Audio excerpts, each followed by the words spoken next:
He's been a busy boy. He got married. He went to Connecticut. He's doing all that kind of stuff. Take a sip. I'm drinking water and Perrier.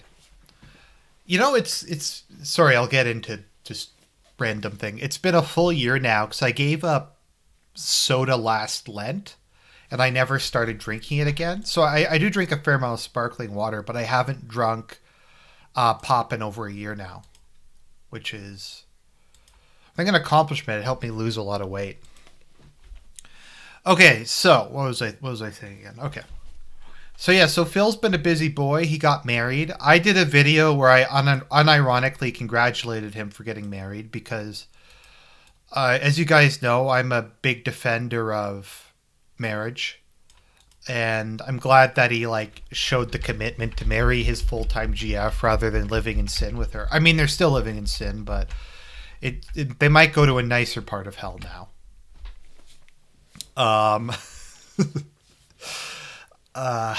That's kind of part of it. So that's not really the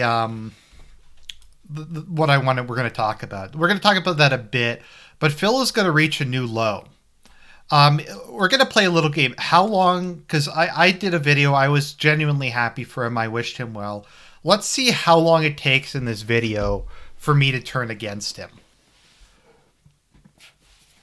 Let's see how long it takes for me to start saying that he's a piece of shit and fuck him. I'll give you a tip. It's not going to be long. All right, ladies and gentlemen, hello and welcome. Darkside Phil here. I'm back. I'm back for my trip to Connecticut, which was about a week. Oh, guys, let me know if the audio balance is okay, because I obviously can't really hear it without it going into an infinite regress. I actually left 1 week ago today. And at this point, actually, I was already on the flight to Connecticut. At this point, 1 week ago today. The week was crazy. The week was full of activity. The week was very fast. The week obviously had some surprises. Surprises! And basically, what I think, you guys... Oh, Phil's super low. Okay, thanks for letting me know. Let me see if I can turn this up. Okay, desktop audio. Filters. Gain.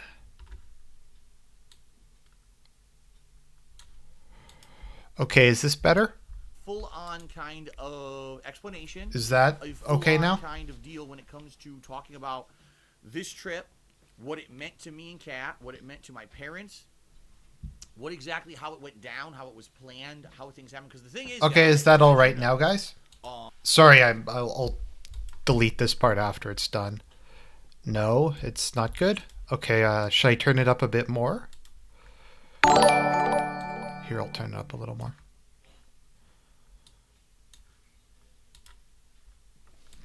Jolt81 is now following. Cool.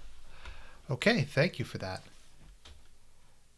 I guess I haven't changed my Twitch chats because that should be SB. Whatever. Okay, so we're just going to restart this now that we can hear Phil. All right, ladies and gentlemen, hello and welcome. Darkside Phil here. I'm back. From outer I'm back space. for my trip to Connecticut, which was about a week. I should have changed that look upon your face. 1 week ago today. And at this point, actually, I was already on the flight to Connecticut. At this point, 1 week ago today. The week was crazy. The week was full of activity. The week was very fast. The week obviously had some surprises in store for people.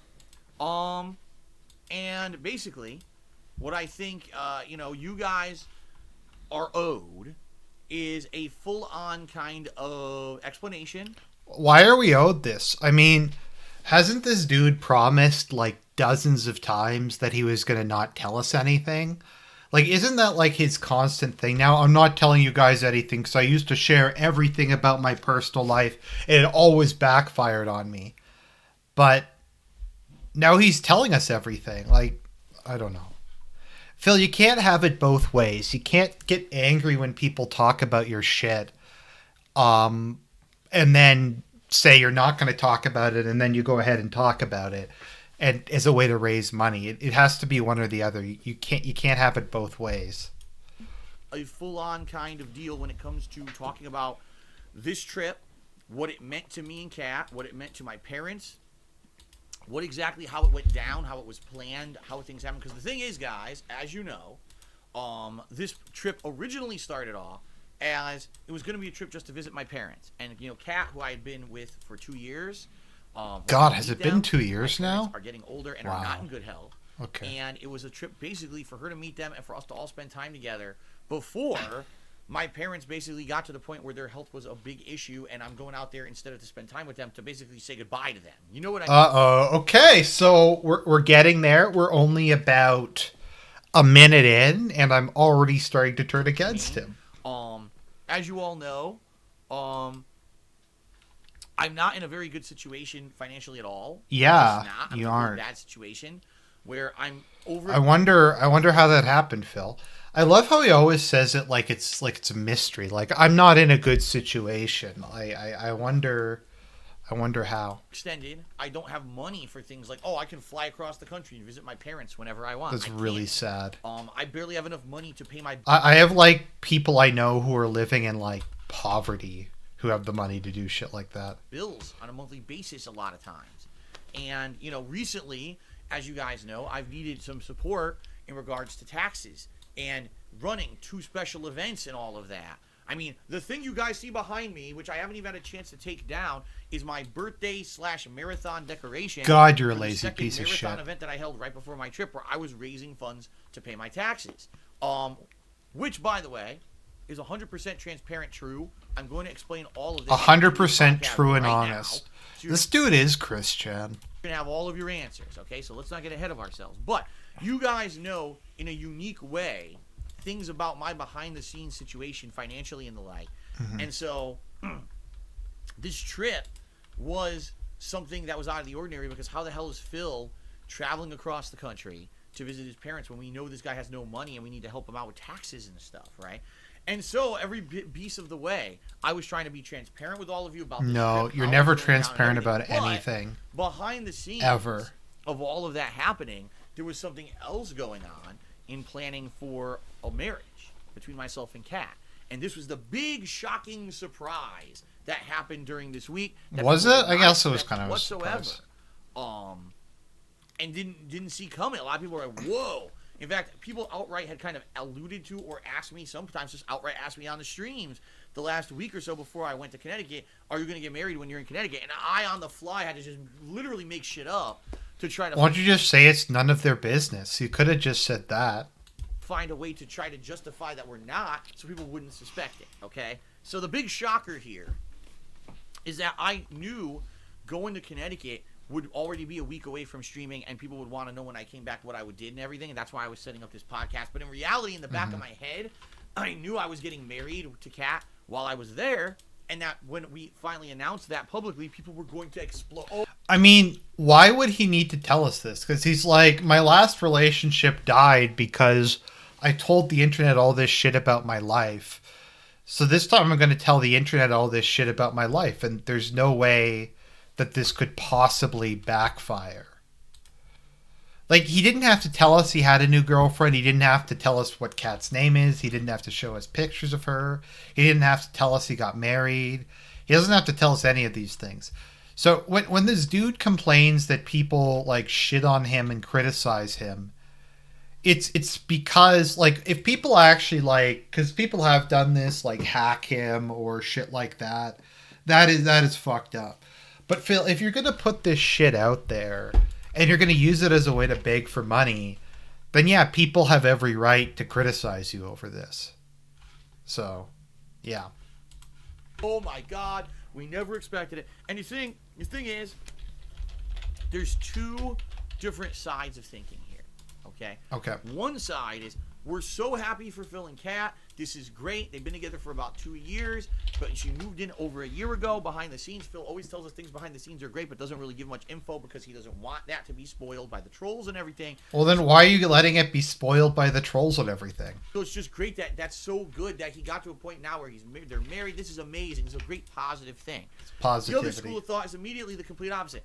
Wow, Phil's a scammer. He's a piece of underhand He is. shit. He's been lying to his viewers and fans for so long, and basically saying that, you know, he was raising money for taxes, but all that money obviously went to pay for this wedding that he didn't tell us about, and he scammed us, and no one would have ever contributed if he had said it was for a wedding instead of something important like taxes, and this is fucked up, and he's really screwed the pooch. And the thing is, this has been going on since Wednesday. You know, my trip began a week ago today, Sunday. We were married on Wednesday. It was late Wednesday night. We posted up our wedding post on Instagram.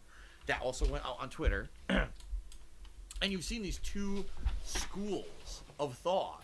The one that's very I was initially in the first one, but I think I'm heading in the other one. supportive and positive, and one that's incredibly negative and just full of crazy ass conspiracy theories and just weirdo fringe shit. And as I said on the pre-stream, but I'll reiterate this as I start this podcast today, the reason I'm doing this is very much for those who are supportive, or maybe for those who have some legitimate questions. This is not a show for those fringe assholes who are just so insane in the head that, number one, the first thing they thought to do when they see a wedding post is to slam it with slanderous insults. It's my wedding post. It's my one. I love this. He's like, I'm married. I've never been happier in my life. I'm married. And the first thing he talks about is the haters and the trolls. The first thing is him insulting people and bitching about how people are mean to him on the internet. This dude is so toxic. Day of my life that I'm going to say I got married. It's a positive thing. You took it upon yourselves to come slam my fucking wedding post with some of the most disgusting, vile... You took it upon yourself to make a video attacking those people. Toxic stuff I've ever seen. You're morally decrepit people. You don't have any maturity or any intelligent thought in your fucking heads if you did that. And the bottom line is I'm never going to win you over, and I don't care about you, and you can fuck off. So that's not what this show is for whatsoever. This is a show for those who are support. Okay, Phil, there's an expression I came up with when we were talking about various elections and how people often go, oh, I don't want to vote for them. I don't want to vote for the Republicans. I don't want to vote for the conservatives. They're not going to make things better. And to that I said, okay, so you're digging a hole. And you're in the hole and you keep digging it deeper. So you can either keep digging the hole or you can stop digging the hole. Now, that's not going to fill the hole back in, but let's see, which puts you in a better position? If you're in the hole and you're not actively digging it out, or you're in the hole and you keep making it bigger.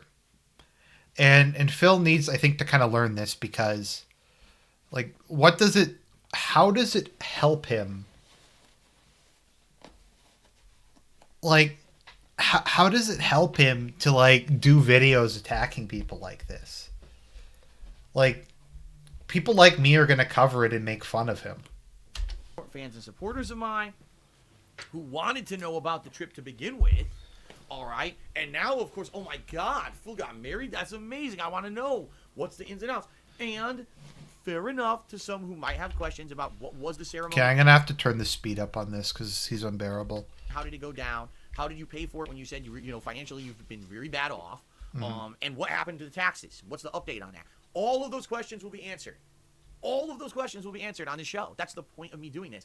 And those are the people who I want to help and address. Because I feel that after 10 years of being a content creator on the internet, being able to do this for a living since 2011, I do owe some answers, okay? Do I have to tell you every piece of personal information whatsoever? Do I have to pull evidence and shit out of my ass and say, look at this document proving that we were married, and look at this receipt saying this is... It's funny that he says, do I have to pull evidence out of my ass? Because that's all he ever does. How much the tuxedo, it wasn't even a tuxedo, it was a 10-year-old suit, but you see what I'm saying. How much this cost and that cost. No, I don't owe that to anybody. All right, I don't. Then why are you saying this? Like, just make a fucking podcast and say, look, I'm so happy. Kat's my soulmate. We're married. All this other bad shit's been happening, but I'm married and I feel great about life. And I just wanted to tell you guys a little bit about the joy I've found. But he doesn't do that. He immediately just starts talking about the haters. He immediately tells people to go fuck themselves. He immediately makes the whole thing toxic. And don't get me wrong, people are fucking assholes to Phil. I'm not going to pretend that people didn't spam his Twitter with... I don't go on Twitter because Twitter is the path to destruction. So many people I know in real life and in, like, famous people have had their lives ruined because of Twitter. Oh, thank you, Bear Lou. Bear Lou sends me $2 CHF. I don't know what CHF is. His new 10-year plan is so delusional. Let me see, what is CHF? Congestive heart failure. Oh, it's Swiss francs. Oh, okay. Thanks. Appreciate that. It's gonna go. Actually, I just said at the beginning of the stream I got a tax refund, so I can't really beg for money to pay next year's taxes. That's what it is. But seriously, dude, just say, like, I don't know. We're gonna be here all night if I don't let at this least guy I can go. sit here and give you some answers to some extent. Okay. What I do want to say is that I'm going to basically take my time, and I'm going to be very honest. Even though I know people will probably be contributing and stuff during the stream, after I do this initial grouping of shout If anyone wants to contribute during my stream, I would appreciate it. outs, I'm Thank not you. going to interrupt myself with shout outs and stuff. I'm just going to keep going. I am going to take a couple breaks. Basically, I'm going to do it in hour segments. I'll do an hour, take a break, do another hour, take a break, so that way I don't hurt my voice. It's going to kind of be like Ask the King almost. Okay, my Q&A show.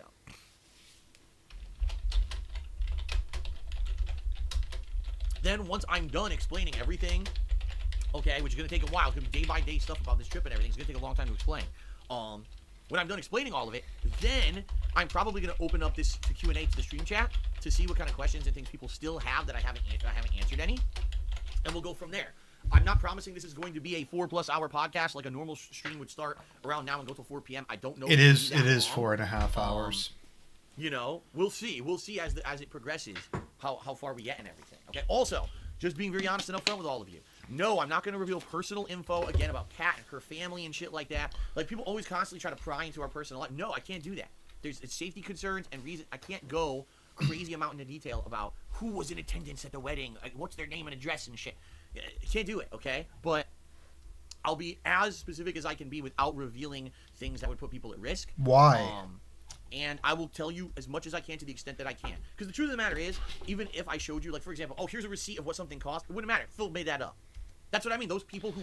Okay, but, like, Phil, how did you get into a scenario in which absolutely no one trusts you? Like, let's just think about this for a minute. Like, did this just happen one day? Did everybody just... Did everybody just suddenly not trust him one day? Or was there a pattern of behavior, the way you acted over the years, that meant that no one would trust you?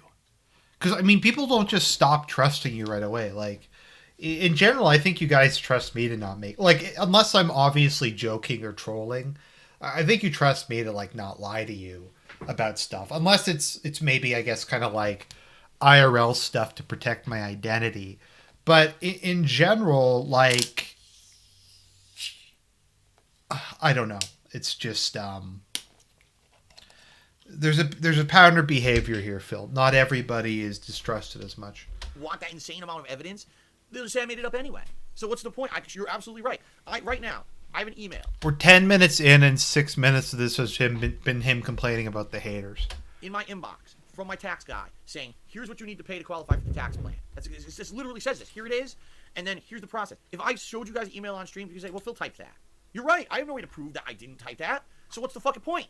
What's the point of showing any of it? I'll just tell you what I can tell you and go from there. And there's going to be people who believe me. There's going to be people who don't. All right? I still think it's kind of funny. I got birthday decorations behind me. My birthday was over a week ago. Also, before we get to it, Chestnut's right here. Chestnut's not here because I had him up here. He kept falling during the pre-stream. I said, I'll put him over here. He's on the arm of my love seat. So he's here. All right? Don't freak out. I don't have my stuffed SP on, although I should get him here. I have my Lucina, Young Link, and Princess Zelda amiibos, though. So I guess that kind of counts. Chestnut, we'll get rid of him now. He's right there. Okay? Fair enough. All right. Let's do a couple quick shout-outs, and then we're going to get started. Okay? Let's see here.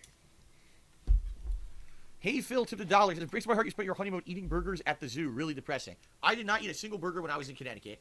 Don't know what the hell you're talking about. Going to the zoo was very fun and one of the many things that Kat and I did in Connecticut, which we'll talk about. But you're right. You know, was there a formal honeymoon? No, there wasn't. We'll talk about that too. Answer, it's part of the story, okay? King of Golf, cheer. I don't know. There's nothing. I love zoos, by the way. I absolutely love zoos. I just love animals in general, so That's always something I enjoy doing. Going there, watching the animals, that kind of thing. That sounds like that would be a great date, to be honest. It would just be it would just be me like just talking about like evolutionary biology and like did you know that species of reptile gives live birth or The something? ring looks dope. For a 37-year-old who's married, you look young and healthy. Thanks. For a 60-year-old who's married, you look moderately healthy. Thanks, I guess. There's the ring. Very basic. I got the most basic ring I think I could get. Hank, oh, hold on. CM Fool to me $2.50 is when are you going to stop playing baby online games like Sekiro and Donkey Kong and play real manly games like Pokemon? Later this year when the new Pokemon's released. There's your answer. Hank Duma tipped me $100. Wow, thank you very much, Hank. Listen, guys, just to say I'm incredibly grateful for any contributions today, guys. I'm not expecting anything. I said this on the pre-stream, and I will actually say this in this video as well.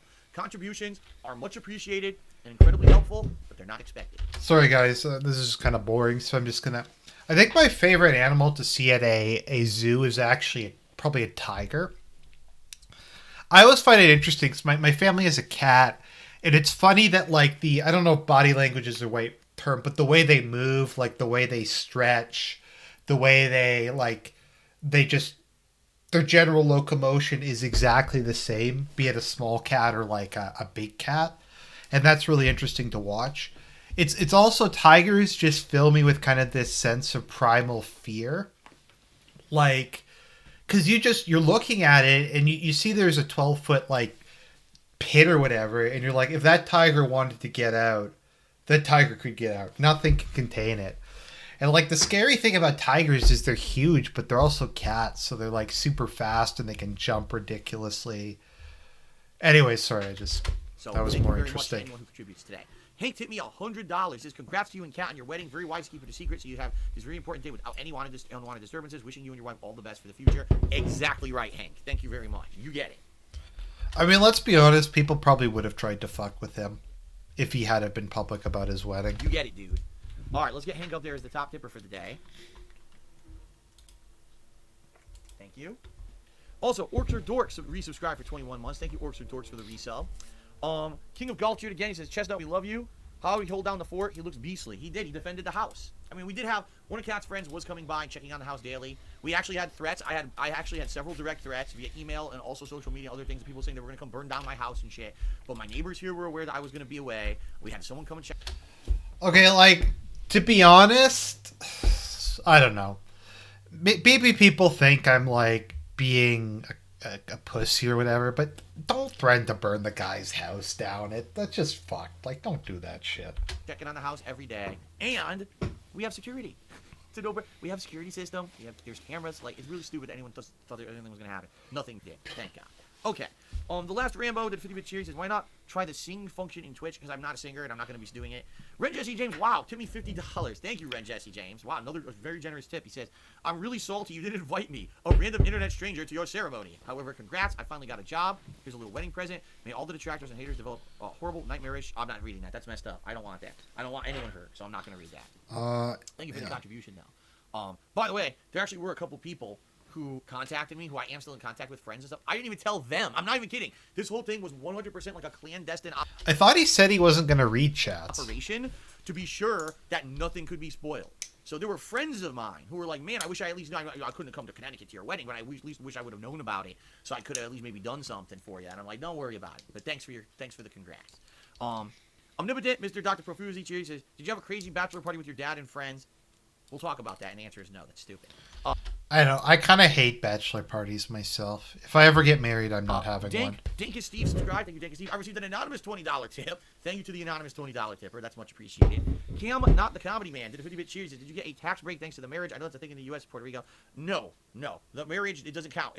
That would have been a year later. Like Phil, I think you did get a tax break. next year, I got to talk to my tax guy about how it changes the taxes being married. That doesn't affect anything for this year. And Guitar Player doing a 245-bit cheer. Thank you very much, Guitar Player. All right, so from now on, cutting this off. No more shout-outs for contributions as of now. Rest assured, if you do contribute during today's stream, I'm going to give you shout-outs, but I have to get to the point of this podcast and explain the whole story. Fair enough? All right, good. So, ladies and gentlemen, let's start the very best place to start this, the beginning. All right? I moved out here to the state of Washington from the state of Connecticut, where I lived for the rest of my life previously, in 2014.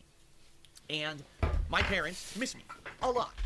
The third turd points out he goes down at least one, maybe even two tax brackets for 2019 going forward by being married now. Yeah, because like my father makes a lot more money than my mother, and he income splits some of it. A damn lot. I know that. You know, I was seeing them once a week when I lived in Connecticut. We would get together and go have a dinner together, and I would catch up with them and tell them about everything. Have you ever noticed how everything with DSP involves going and having a dinner together? Like, all this dude does is just eat with people. That happened in my week. They were well aware of all the stuff that happened in my life with YouTube and all that. They always knew because I kept them in the... Actually, it's funny, just complete segue. In the novel Darth Plagueis complains that, like, humans are obsessed with conducting business over food. And Munes don't like to eat in the presence of others because they think other species are disgusting. So... he just complains about it. It's just funny because you never really think about it.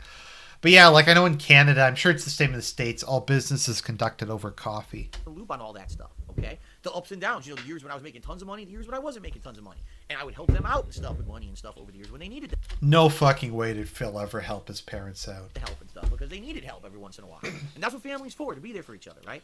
And when I moved out No way he's ever been for his parents. here, they visited me twice. They came out once in the Christmas of 2014, which is funny because I just moved in June. They were out here at Christmas. And then they came out in the summer, I think it was June of 2016. And both times it was very nice. You know, they spent time with me for about a week roughly. And, you know, a lot of the times, you know, my mom, being very honest, health issues, she has a lot of problems with her back and her knees. She can't move around that much. Okay, literally the last time his parents came up, he had trash in his garage that he hadn't thrown out since he moved there. Like, he said he has all this trash from, like, the previous people. Yeah, there's trash from the previous person that he had not thrown out in the 2 years he was there. So God knows what that even was. So he had to make his parents fly across the country, and he made them sleep in a hotel. They had to pay for a hotel. They couldn't sleep with him. If my parents came, I'd let them sleep in my bed, and I'd sleep on the couch. So, like, what a piece of shit. It would have been nice when they came out here. I could have taken them into Seattle and shown them the Pike Place Market and the Space Needle and all that stuff. But they're not really even in a position where they're like, my mom's not mobile enough to be able to do that. So most of the time, short answer, he wanted them to just work on his house. When they visited me, we just kind of hanging around the house and going out to dinners and stuff. And that was really it, okay? It was nice because I remember my mom would make her famous homemade Italian lasagna, which I absolutely love. And by the way, I was upset because during this visit to Connecticut, she didn't make it. But anyway, you know, it was pretty awesome, the 2 visits, all right? Now, my parents, their plan was that they wanted to visit maybe once a year, once every other year. They wanted to keep visiting me out here. However, sadly, and I haven't really publicly talked about this at all that much, things are not going so well with my parents, and it's not like job-wise or financially, it's health-wise. They're getting old, they're both in their 60s, and my mom's health has declined for multiple reasons. I'll tell you. Number one, as I told you, her knees and her back. Why is he telling us this? In her back, there's a metal plate in her back, so it's hard for her to even get around. She walks with a cane. Is she okay with him, like, giving out this personal, like, medical information? Like, I don't really care if people give out, like, my personal medical information. Unless maybe it's to, like, a potential employer that I have, like, bipolar disorder. So then again, I get affirmative action for that. Like, I don't really care, but they probably care. Especially like this. Thank you, Savage Lars. He says, reminder, this is Phil. I hate my parents for not giving me a Wolverine toy, Brunel. That's very true. She walks hunched over, okay?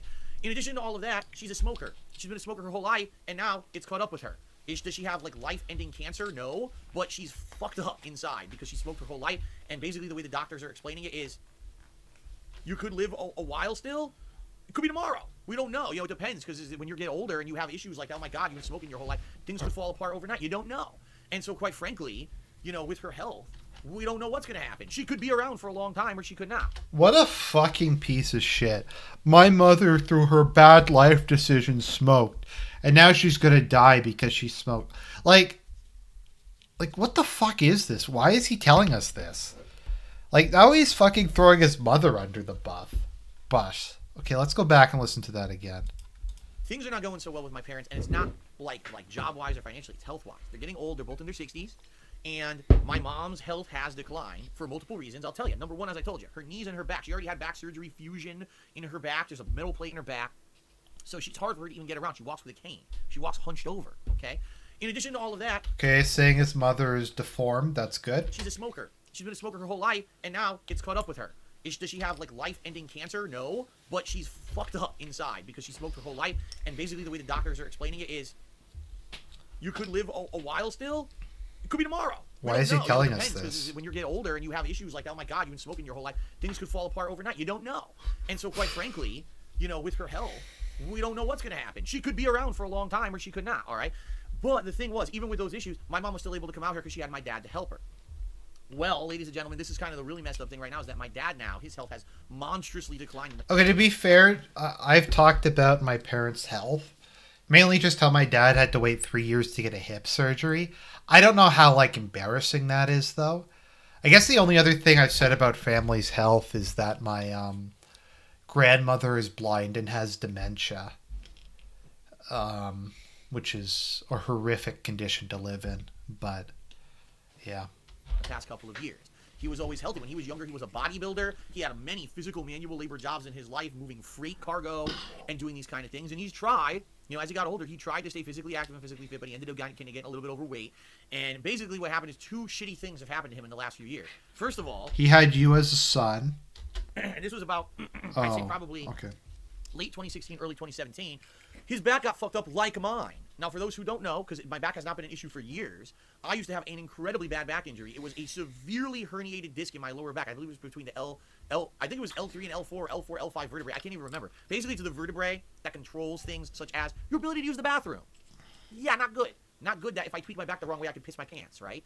I was bad off, all right? Now, in my is that, like, true? I don't know. Injury experience was that I had shooting pain at random points down my legs. I had numbness in my legs. And my muscles in my lower back and all the way through my legs were incredibly tense. Okay, incredibly tense. To the point where I was in pain. I was sitting here playing games for YouTube, wincing at pain and stuff a lot of the time. I just never let it come through in my videos, how bad off I was. I had this back stretcher thing that I was using to try to relieve pressure on my back. But the truth of the matter is, once I moved out here to Washington State, I made life changes that basically made it so that I wasn't stressing my back out anymore. Now I have a garage, so that when I go grocery shopping, I drive into the garage and I just walk my bags right into my kitchen. When I lived in Connecticut, I had to park in a fucking lot where my space was at the other end of the condo facility. I had to walk multiple trips. Like, honestly, it's probably a bad idea that Phil is sitting in that love seat all day. It can't be good for his back. He should be like I have a oh god, what is the make of this? I waited till Staples had like a 50% off sale, so I have, like, I think it's Serpa or something. Sipa. It's like a ergonomic back support, like, really nice chair. I think it was like $500 and I got it for like $200 or something. But since I started, like, sitting in this, my back feels great. It feels a lot better. So he should be, like, sitting in something like this and have, like, an orthopedic back thing. With bags up icy fucking stairs and shit to get in. It was bad. Weather out here is much more moderate. It doesn't stress out my back or back muscles anymore. Basically, with the life changes I made, I don't have back issues anymore. The swelling in the disc went away, and even though the disc is damaged, it's always going to be damaged. Very rarely do I have issues with pain or whatever. Maybe on a day if I'm out all day and I do some lifting of bags or things, you know what I mean, then maybe, or if I'm on my feet literally all day, then I get some pain or whatever. But for the most part, my back issues have cleared up. But as my back issues cleared up, my dad ended up getting tons of fucking back issues. Multiple discs in his back, all screwed up, severely herniated.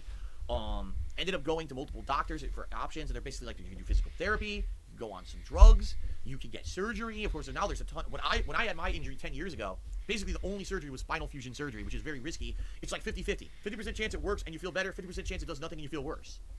So I didn't do it. I just basically toughed it out. Now they've got 100 spinal surgeries with lasers that are not intrusive and all this shit. So my dad kind of, weighing and balancing what he should do in regards to his injury. And he's had it for about 2 years now. And basically he's found ways to adjust his lifestyle to make it better. And what I mean by that is he now has a job that's really close to where he lives. He used to have jobs where he had to drive a long distance. Now he can walk to work.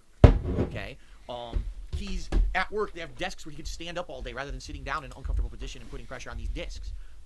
Just little things like that. Now, it sucks because, this happened and now he's lost weight and he looks gaunt. Like, you know what I mean? Like, he's in so much pain a lot of the time from his back that he's not the vibrant, active guy he used to be. And I don't blame him. I was Why is he telling us this? Like, the same fucking way. When I had this pain, whatever, it was just like constant pain.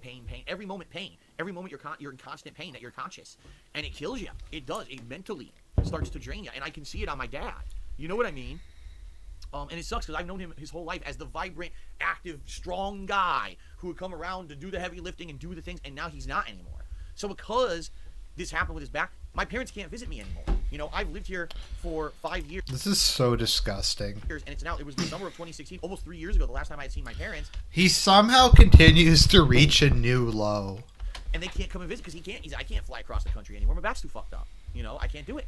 And God forbid he tries to come across the country with my mother. My mother falls, and now he can't bend over to help her because he's all fucked up. You know what I mean? So Oh, come the fuck on, you piece of shit. this sucks. Okay. Sadly, that's not the end of the bad news about my parents. On top of all of that, Why is he telling us this? because of all the stress that my dad has been under in the last 2 years since his back's been fucked up, he now has terrible heart problems. Terrible heart problems. And I don't really want to go into detail about how bad they are, but there's been some pretty bad scares. To the point where my mom kind of pulled me aside during the visit. And she said, just so you know, I know I'm bad off, and with my lungs and everything, I'm in a situation, your dad is kind of in the same situation with his heart, where one day he might end up in the hospital, or, we don't know. His parents literally... Okay, so we're supposed to believe that his parents took him aside and like, Phil, you have to use our health to beg for money. You have to use our health to beg for money. Like, we might be dead soon. So before we die, just make sure to get as much use of us out of us as you can. He's on 100 medications and he's trying to do, but there are days where he has issues with his heart. And it sucks. It really sucks. Because these are issues that can't be helped. These are issues, it doesn't matter what my dad does. One day could be the last day. Same thing with my mom. One day could be, that's it. And so, knowing all this. Not even exaggerating, the last year, my parents have been talking to me about, can I come visit them? And I keep telling them, God, how can I? I have to be here to work every day. I've got myself into such a horrible financial position in my life that I'm overextended. I literally can barely make minimum payments on all of my financial obligations a month. Some months I overdraft my bank account. I've maximized all my credit to the point where I don't even have enough credit on a credit card to buy plane tickets, let alone... Serta, that's the type of chair I have, right, Serta. If I need to get a hotel room or a rental car, any of those things to be in Connecticut, I can't do it, I'm done. I'm at a point now in my life where financially I'm fucked, and something's got to give, something's got to change or improve, okay? So, after basically my parents kind of sitting around and saying, it looks like Phil's position is just not improving, they basically said, well, we don't know what's going to happen with our health, we want you out here. And of course, now the added bonus of all this is that Kat, has moved in with me as of February 2018. She's been living with me. And having the conversations with Kat and having the conversations with my parents, my parents were well aware that I want to spend the rest of my life with Kat. How much of an incredibly positive change she's been in my life in so many fucking ways. And I could go through a laundry list of ways.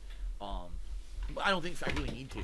I think you guys have seen it. If you guys watch my streams this year and last year compared to previously, like, you've seen a different Phil. Yeah, that's the chair I got. I think I got it for like $180 or something, which was nice. You guys could see. It's funny because people say, you lost weight, Phil. Like, how? Then I went and weighed myself. I was like, oh my God, I lost 10 pounds in the last year. I didn't even realize it, but I did. Like, everything is so much better. Being with Kat. And my parents know that, all right? And they were like, God, we want to meet her. We want to meet her. We want to spend time with her. She's basically our daughter, And, my whole life, and this is the truth of the matter, my whole life, my mom has pressured me to commit and get married. His mother sounds fucking based. Whole fucking life. She's like, are you going to get married? Are you going to get married? That's just how she is. His mother's like, stop being a degenerate. Old school traditional person. She grew up in a different generation where it was like, if you don't get married, something's wrong. Why didn't you get married? Right? And to see me, I'm in my late 30s now, and I wasn't. It wasn't like bad parenting from what we can see. Married or whatever, and my mom's like, what's going on? And so, now that I'm with Kat, that's right, Italian moms. You're absolutely right. It's a cultural thing. It's a cultural thing in Italian families. I love Italians. Family and all of that. Italians are like my favorite people on earth. So, late 30s and not married or whatever. so awesome that Kat, and I have been together and having such a great life together here. Shout out to my Latin brothers.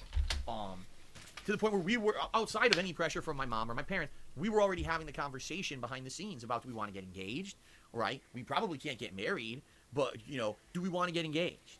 And we had serious talks about it for a while, and said, yeah, we do. We love each other enough, and we trust each other enough, and we want to be together. And even if it means that we can't get married anytime soon, we want to get engaged. By the way, this all happened last year, long fucking time ago. All right, I'm not going to tell you the specifics of when or whatever, but basically all this discussion happened last year. Until he tells us the specifics of when. Kat had been living with me for a while, and we were going together perfectly. Our lives were so much dramatically improved, and we had gotten settled in. Kat had gotten settled in with a job and everything. Everything was going good for a while. And we said, let's get engaged. All right. Now, just so everyone knows, the story goes, it wasn't like, oh my God, we're getting engaged, so we have to have a big engagement party and we have to spend a ton of money or whatever. The whole thing kind of just happened. One day, we were out. It was one of our days out. And who would they invite? They don't know anybody. We were, I believe, at the local mall. Yeah, it was the local mall. And for a little bit, we had been looking at engagement rings because we were curious. Gee, what are engagement rings? What do they cost or whatever? And the bottom line is, engagement rings, depending on what you get, could be dirt cheap. I'm talking under $100 to life-changingly expensive, like tens of thousands of dollars. Now, I just want to say something. All right, if you have that kind of crazy-ass money to go nuts and go spend thousands of dollars on a ring, go ahead. And there's these ridiculously stupid fucking things I've heard.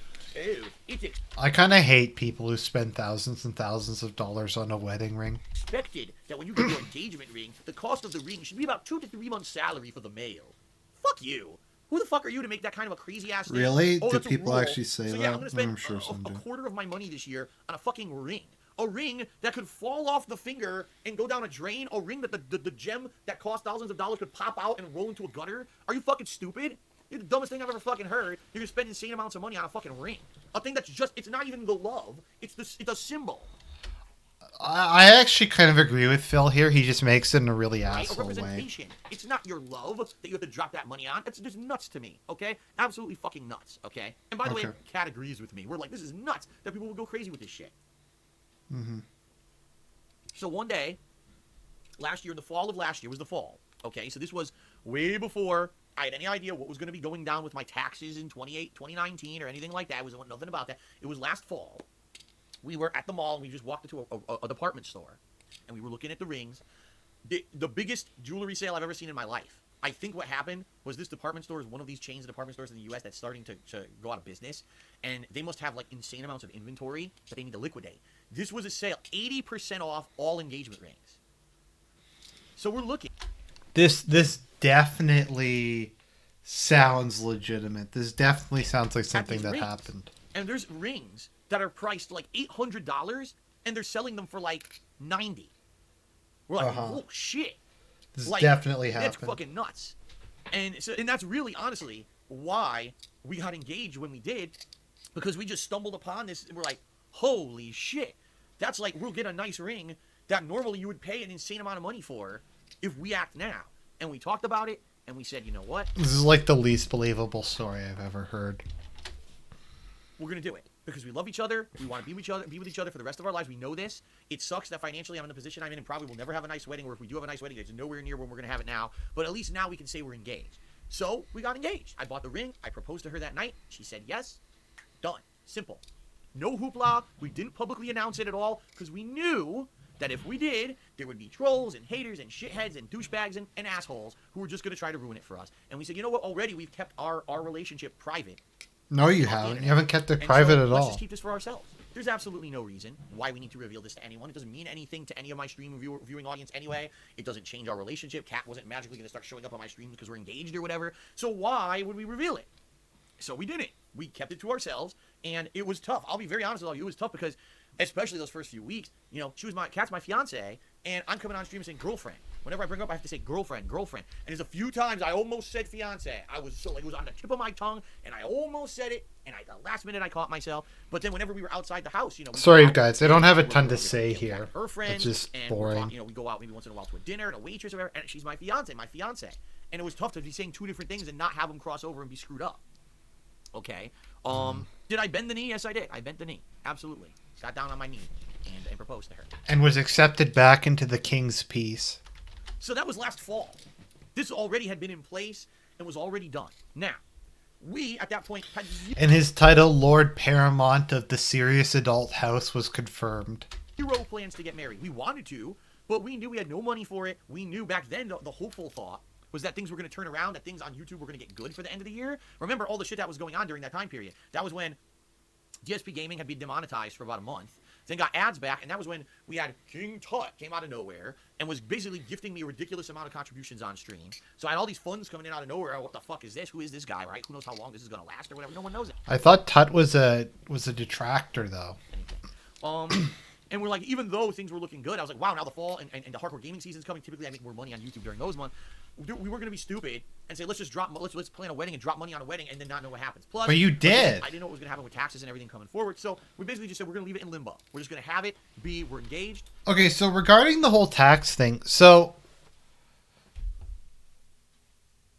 did he just not pay taxes like ever before last year? Because I can't remember him ever talking about taxes. Like, okay, so I get it. It was a little bit of an issue because he had to pay back taxes on that Washington state thing. Okay, that makes sense. That was an unexpected expense. But did he just not pay federal income taxes prior to last year? Like, I don't know. How is he able to pay them for the last 8 years and then suddenly he can't pay any of his federal income taxes? Like, it doesn't make any sense. By the way, I had no engagement ring. I did not. Sometimes the man, I guess, does get an engagement ring.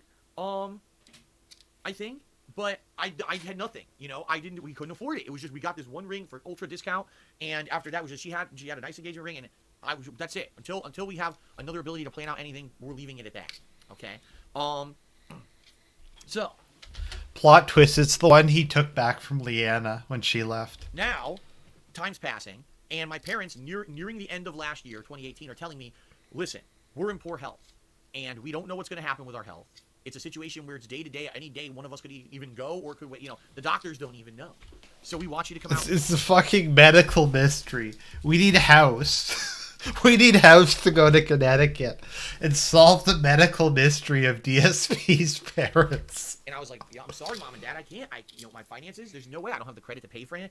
So that was the time frame. It was about fall. When I had gotten engaged to Kat, and I told them, it was like fall to near the end of the year, and they said, we want you out here no matter what. Now you have a fiance, we want to meet her and all that. So that's when those discussions started. It was about, I'd say, late, fall into early winter of 2019 is when those discussions started. And ultimately, when I started talking to my parents about it, I was like, well, look at the gaming schedule, for 2019, for my work schedule. It's looking like the months of January, February, and March are going to have some good stuff in them. Now, incidentally, of course, we all know how that went. January was pretty good. February was like a big, stinky, gaping hole of crap. And March was okay. There certainly wasn't. We thought some games were going to be much better than they ended up being. But, really it wasn't until Sekiro came out that there was much to really talk about. But anyway, figuring it all out. Figuring out my work schedule and everything. Basically said, it looks to me like the first real opening that we'll have where I could be away for a week and it wouldn't jeopardize anything in regards to my work would be sometime in April. First, second, third week, at that point, Mortal Kombat 11's release date hadn't been announced yet or anything. So I said probably first, second, or third week of April. Plus, that's good because the weather will start to turn better. So there's no chance of like, oh god, a freak snowstorm fucking comes through and we're there now, our planes canceled. And because it'll be a little bit warmer, that opens up more possibilities of things that Kat and I can do all I don't think it's that expensive. I don't think it was that expensive to fly from Washington to Connecticut. I didn't think it was that. I don't know. Maybe I'm wrong. There, like going to the zoo or doing outdoor stuff versus having to be indoors the whole time because it's raining or cold or whatever, right? So, all that, started happening, the discussions. And ultimately what ended up happening was my parents said, all right, it's going to be, April. My dad made arrangements at his work that it would be, everything that he needed to be done would be done by like early April or, those weeks. Any of those weeks could work, okay? Okay, I'm going to turn the speed up again. Going down. And then one day, I call my parents every weekend, usually. It's a different day every week. Today, incidentally, probably later today, I'm calling my mom. I think it's like 1:40 and he's still rambling. Once a week, I call my parents to talk to them to get caught up with how they're doing and how I'm doing. I tell them how I'm doing, how Kat's doing and everything. And so one week I called them, and I have no idea how the topic came up. But basically, my parents said to me, "Are you guys actually going to get married now? You've been engaged for months, and are you considering really?" I know how the topic came up. His dad was his mother. He was like, "Hey, Mom and Dad, I'm thinking of getting married, but I'm only going to get married if you give me money," and that's what happened. Tying the knot. I said I would love to do it now, but You know, the only thing we could do for ourselves, because we have no money, would basically be to go down to City Hall where we live to a justice of the peace. And by the way, just so everyone knows, since there's such stupidity and just total ignorance and conspiracy theories around getting married, ladies and gentlemen, I'm going to explain to you how it works in the United States, because a lot of people seem to have many misconceptions about this practice. Okay, so let's go ahead, and let's go ahead and talk about those. Fair enough. Phew. So, to get married, there's a few things you need to do. The first thing you need to do is you need to contact the state that you're going to get married in. You have to contact the city hall of the city or town you're going to get married in, and you need to tell them, I am from this place. I want to get married in your city, and I you know. No, really? You gotta tell the person who issues the marriage license that you're gonna get married? Holy shit! Wow. You know, I want to do it through a justice of the peace. It's not going to be like a formal ceremony through a church or whatever. Because if you're going to do a church, then you got to do even more complicated stuff, contacting a priest or whatever. And the bottom line is, neither Kat or I cared about that. Of course you don't. Although I'm sure my mom, who raised me Roman Catholic, would have loved that we got married in a Roman Catholic church. I didn't care about that, and we just didn't care about it. We weren't going to do that. Okay, so at a minimum, what you need to do to get married is get a marriage license from the city or town you're going to get married in. And what you need to do is provide them with tons of information, like your name and address, the names of both your parents and where they're from, your education level, all kinds of shit. You gotta give them all this. I love how that's tons of information. Your name and address. Information, okay? And then you have to provide proof of who you are. If you just have a driver's license, a lot of states will accept that. Some states are more picky and they actually want a birth certificate copy or even your social security card. It all depends. Every state's different. It just so happens the state of Connecticut isn't very picky, but basically what we were going to do. Why is he telling us this? Kat and I, eventually, we were just going to go down right here to our downtown city hall, give them the information, get a marriage license, pay a justice of the peace. But I believe you could do it for free, but the way it's expected that if a justice of the peace is going to marry you, that you give them some kind of a tip. You know what I mean? They don't have to charge for it. Excuse me, they don't have to charge for it. But that being said, they expect something for it. It's a nice gesture. Oh, you married us. Here's a little something for your troubles. Okay. So a marriage license costs about $50. FYI, in America, it's about $50. The justice of the peace, you can give whatever. You can give them a $5, or you can give them a lot. It all depends on how you know them or what kind of some justice of the peace. They go all out. They have a big ceremony they plan. They have the things that they have you repeat, and they do very elaborate things. And others will just do whatever the hell you tell them. They'll show up. Okay, you're married. You're done. You know, it's just like that. So. It's quick. It's a very quick thing to just get married. That's what we were planning on doing. Eventually. So that's how you get married. You call them, you give them your name, and then you're married. One day we would just go down to our city hall. $50. Here's your marriage license, justice of the peace. You're now married. Stamp the paper. You're done. That's what we were going to do. And my parents said, well, you're planning on coming out here. In April to visit us, already. So for full transparency, everyone, everything I've told you about this trip is 100% true. My parents are paying for the whole thing. Full transparency. Everything I told you is true, guys. You can totally believe me. I'd never lie. They paid for the flight. They paid for all accommodations, transportation. They even gave us money to spend when we were there because we told them we have no money when we're there to spend on anything to go. His parents gave him fucking pocket money, and he's 38 years old. He's still getting an allowance. Like, what a fucking piece of shit. Not only is he not paying to go across the country, but he begged his parents for fucking pocket money. Like, let's listen to that again. So, it's quick. It's a very quick thing to just get married. That's what we were planning on doing. Eventually, one day, we would just go down to our city hall. Just go see him. $50. Here's your marriage license, justice of the peace. You're now married. Stamp the paper. You're done. That's what we were going to do. And my parents said, well, you're planning on coming out here, in April to visit us. We're already. So for full transparency, everyone, everything I've told you about this trip is 100% true. My parents are paying for the whole thing. They paid for the flight. They paid for all accommodations, transportation. They even gave us money to spend when we were there because we told them we have no money. Gave them fucking pocket money. What a piece of garbage. We don't have money for gas for this car. We just don't. We have no money for anything. My parents said, take it care of. We're going to cover everything. And they did. So the whole trip was already covered. All right. Already, every facet of the trip was being paid for by my parents, which obviously is an insanely nice gesture. That not only do we get to spend time in Connecticut away from work, but they're going to cover the cost of absolutely everything. So I'm not racking up my own personal debts or whatever. Right. Wow. Okay. Couldn't even buy his own fucking food. So, all that being said, they said, while you're out here, why don't you get married? I mean, staying at your parents' house, obviously, if they have a spare room, obviously you're going to stay there. But, I don't know. And, for Kat and I, it's a tough thing to decide because we knew that whatever we were going to do for ourselves was just going to be very private. Kat has a couple friends at work she probably would have invited if we got married out here. I I don't don't have believe anyone that. that I would have invited if we got married out here. You know, people who I know are my relatives back in Connecticut who would want to come to the wedding. You don't have any friends. He has no friends. So they're not going to fly out here to Seattle just for us to get married in justice of the peace. You know, it's not worth it. So, you know, I was like, you know, all right. So, pros and cons. The pros would be, at the very least, we'd be getting married somewhere where I know my parents can be there. I know my parents may go at any day, and so they'll be able to see me get married in person, which would be Any day. It could be like that's just how it works. They could die tomorrow. They could die in 50 years. They could live to be the oldest people on earth. I don't know. amazing. Obviously. By the way, his camera is so fucking shitty. He needs a new camera. Maybe because we're already going to be there on this kind of all expenses paid trip, it would mean that we'd have a little bit of extra celebration to it. Even though, listen, also another thing you guys need to know: my parents aren't made of money. They're not. They're not rich by any means. You just literally said they were. It's just that this is such a big event for them that they wanted us to come out or whatever, that they were willing to incur that debt because it was so important to them to spend time with me and Kat. And now, of course, we're gonna get married. It just adds more icing to the cake and for them. So, you know, that was the pros. Okay, I'll be able to do it with my, at least with my parents, and we may have a little bit of an actual ceremony or something, a venue, versus doing it just at a city hall here in Seattle. Okay, so Kat and I talked about it for a while, and after talking about it for a little bit, we were starting to actually get a little bit excited and saying, you know, it might be nice. That would be something cool. That when we're out there, you know, we could be married, and it would be a situation where we will have memories of this trip. Not just a trip to see my parents, but a trip where this is like a momentous, life-changing, positive thing that can happen while we're out there. Okay. Now this is before we started planning it. And it didn't because of you. You didn't give me enough money, so it sucked. Immediately, what's the first thing that hits our head? Oh God, well, what are we gonna do? Because we have no money for a dress, for rings, for that kind. We just don't have it. You know, we don't have that kind of stuff.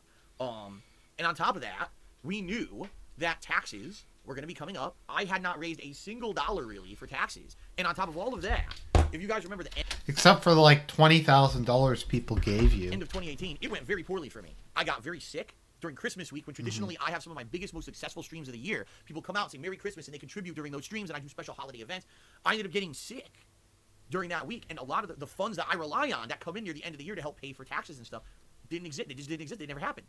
So sadly, what happened was, this is about, I'd say 2 months ahead, so this is what, probably February. Yeah, about February. Kat and I sat down, we're like, we would love to get married, but how are we going to do this? You know? And so what we had to do was basically try to find a way to afford doing a marriage. And so we basically cut every corner possible. Every fucking corner possible. My suit that I wore is the same suit I've owned for 10 years and worn once. I bought that suit when I still had my office job. Oh, what's so bad about wearing a suit from 10 years ago? I mean, if the suit's still fine, then, like, who cares? YouTube is a hobby. My friend at the time, who was a former friend who I used to play Street Fighter with back in the day, got married, and I bought that suit to go to his wedding. So that was a situation where I had a suit that, you know, actually in reality, that suit would not have fit me if I hadn't lost weight in the last year. Because that suit was back when I was super skinny, and then I gained more weight again. So because I had lost the weight, that suit fit. So I was lucky because I didn't have money for a suit, and that suit was in the closet. I kept it with me during my move across the country, and was just sitting there, only worn once. And I put it on. I was like, "You've got to be kidding me!" It's like the stars are aligning. The suit fucking fits. It's like how the stars aligned and they told him to not do Project 7. The stars aligned and said, "Phil, don't do Project 7." And in addition to that, get married. Holy shit! This is crazy. You know, Kat went and went out with her friends and looked for a dress and found an incredibly cheap dress. Not at a fucking bridal boutique for thousands of dollars. I'm to understand it. She wouldn't tell me. Because, by the way, just like it's the tradition, the groom is not supposed to see the dress until the wedding day. I never saw it. I never didn't know anything about, exactly where she got it. But she apparently got it, like, really cheap. Definitely under $100. Okay? As for the rings, that was something that we knew we were going to have to spend a little bit of money on. And what I mean by rings, not the engagement ring that she got, but our wedding band. This is my wedding band, and then I think it's lame to have an engagement ring and a wedding band. I don't know. It just seems kind of dumb to me. We got a wedding band for her that matched her engagement ring, so it kind of fit in together. Because her engagement ring is actually, unlike a normal engagement ring, usually it's like a square cut. Hers was like a diamond design. So because of that, we had to get a wedding band that would match up with it, and it was a little hard to find one. But basically, we ended up getting rings, and my parents helped with it. I told them the situation, and they ended up helping out with it. So that it wasn't, oh God, we're dropping hundreds. Wait, they fucking bought his wedding ring too? What a fucking so all being piece said, of shit. All I had to get for the wedding was a belt and a pair of shoes and a tie, okay? And all Kat really had to get was a pair of the dress which she got, and a pair of shoes and a veil. And that was it. And we got everything on cheap, on discount. I mean, all in all, wrapped up, we probably spent under $200 for all the accessories and things that we Wow, needed for this that's wedding. great, Phil. Everything else was taken care of by my parents, okay? So, that was all the preparation that we did for this. So, what ended up happening was, now that we basically had figured out it is feasible, it's actually feasible to do this, my parents and I began planning, how are we going to do it? And we started talking about, well, if we get married, what venue? Well, my parents were like, we're not going to do a venue. We don't have money for that. We can't go rent a fucking hall. We can't rent anywhere. We'll do it at the house. Do it at my parents' house. My parents' house is nice. It's hilarious because my parents still live at the house that I lived at with them my whole life until I moved out and got the condo. Why is that hilarious? Lots of people do that. That house is in a bad neighborhood. I'm not exaggerating. The neighborhood is not a good neighborhood. The home values have tanked in that area, but they put money to renovate their yard and the house. The house is nice on the inside. I was like, Mom, do you realize you're the only house in this whole neighborhood that looks like this on the inside? You really think any of your neighbors here put money into their homes like this? Like, your house is so nice, but you basically wasted your money. You should have moved somewhere nicer. But my mom is set in her way. She doesn't listen to me. She just wanted to live there. So we basically said wouldn't buy the Wolverine toy, wouldn't move. What shitty parents, Phil? Gonna do it in the house. Okay, and we did it. We're just gonna do it on no venue. Okay, who's coming to this thing? Well, being that it's in Connecticut, it's immediately out to any of Kat's friends or whatever. They're not gonna fly across the country for this thing. It was very, very close knit. It was basically my parents, a few of my old time family members who I haven't seen in 100 years, which I'm not gonna tell you who they are because that would reveal Howard and Rambo. Personal information that you guys don't need to know, and I don't want anyone at risk. And there were some other guests, and basically, I think all in all, there were like 10 people total, including us, at this thing. Okay.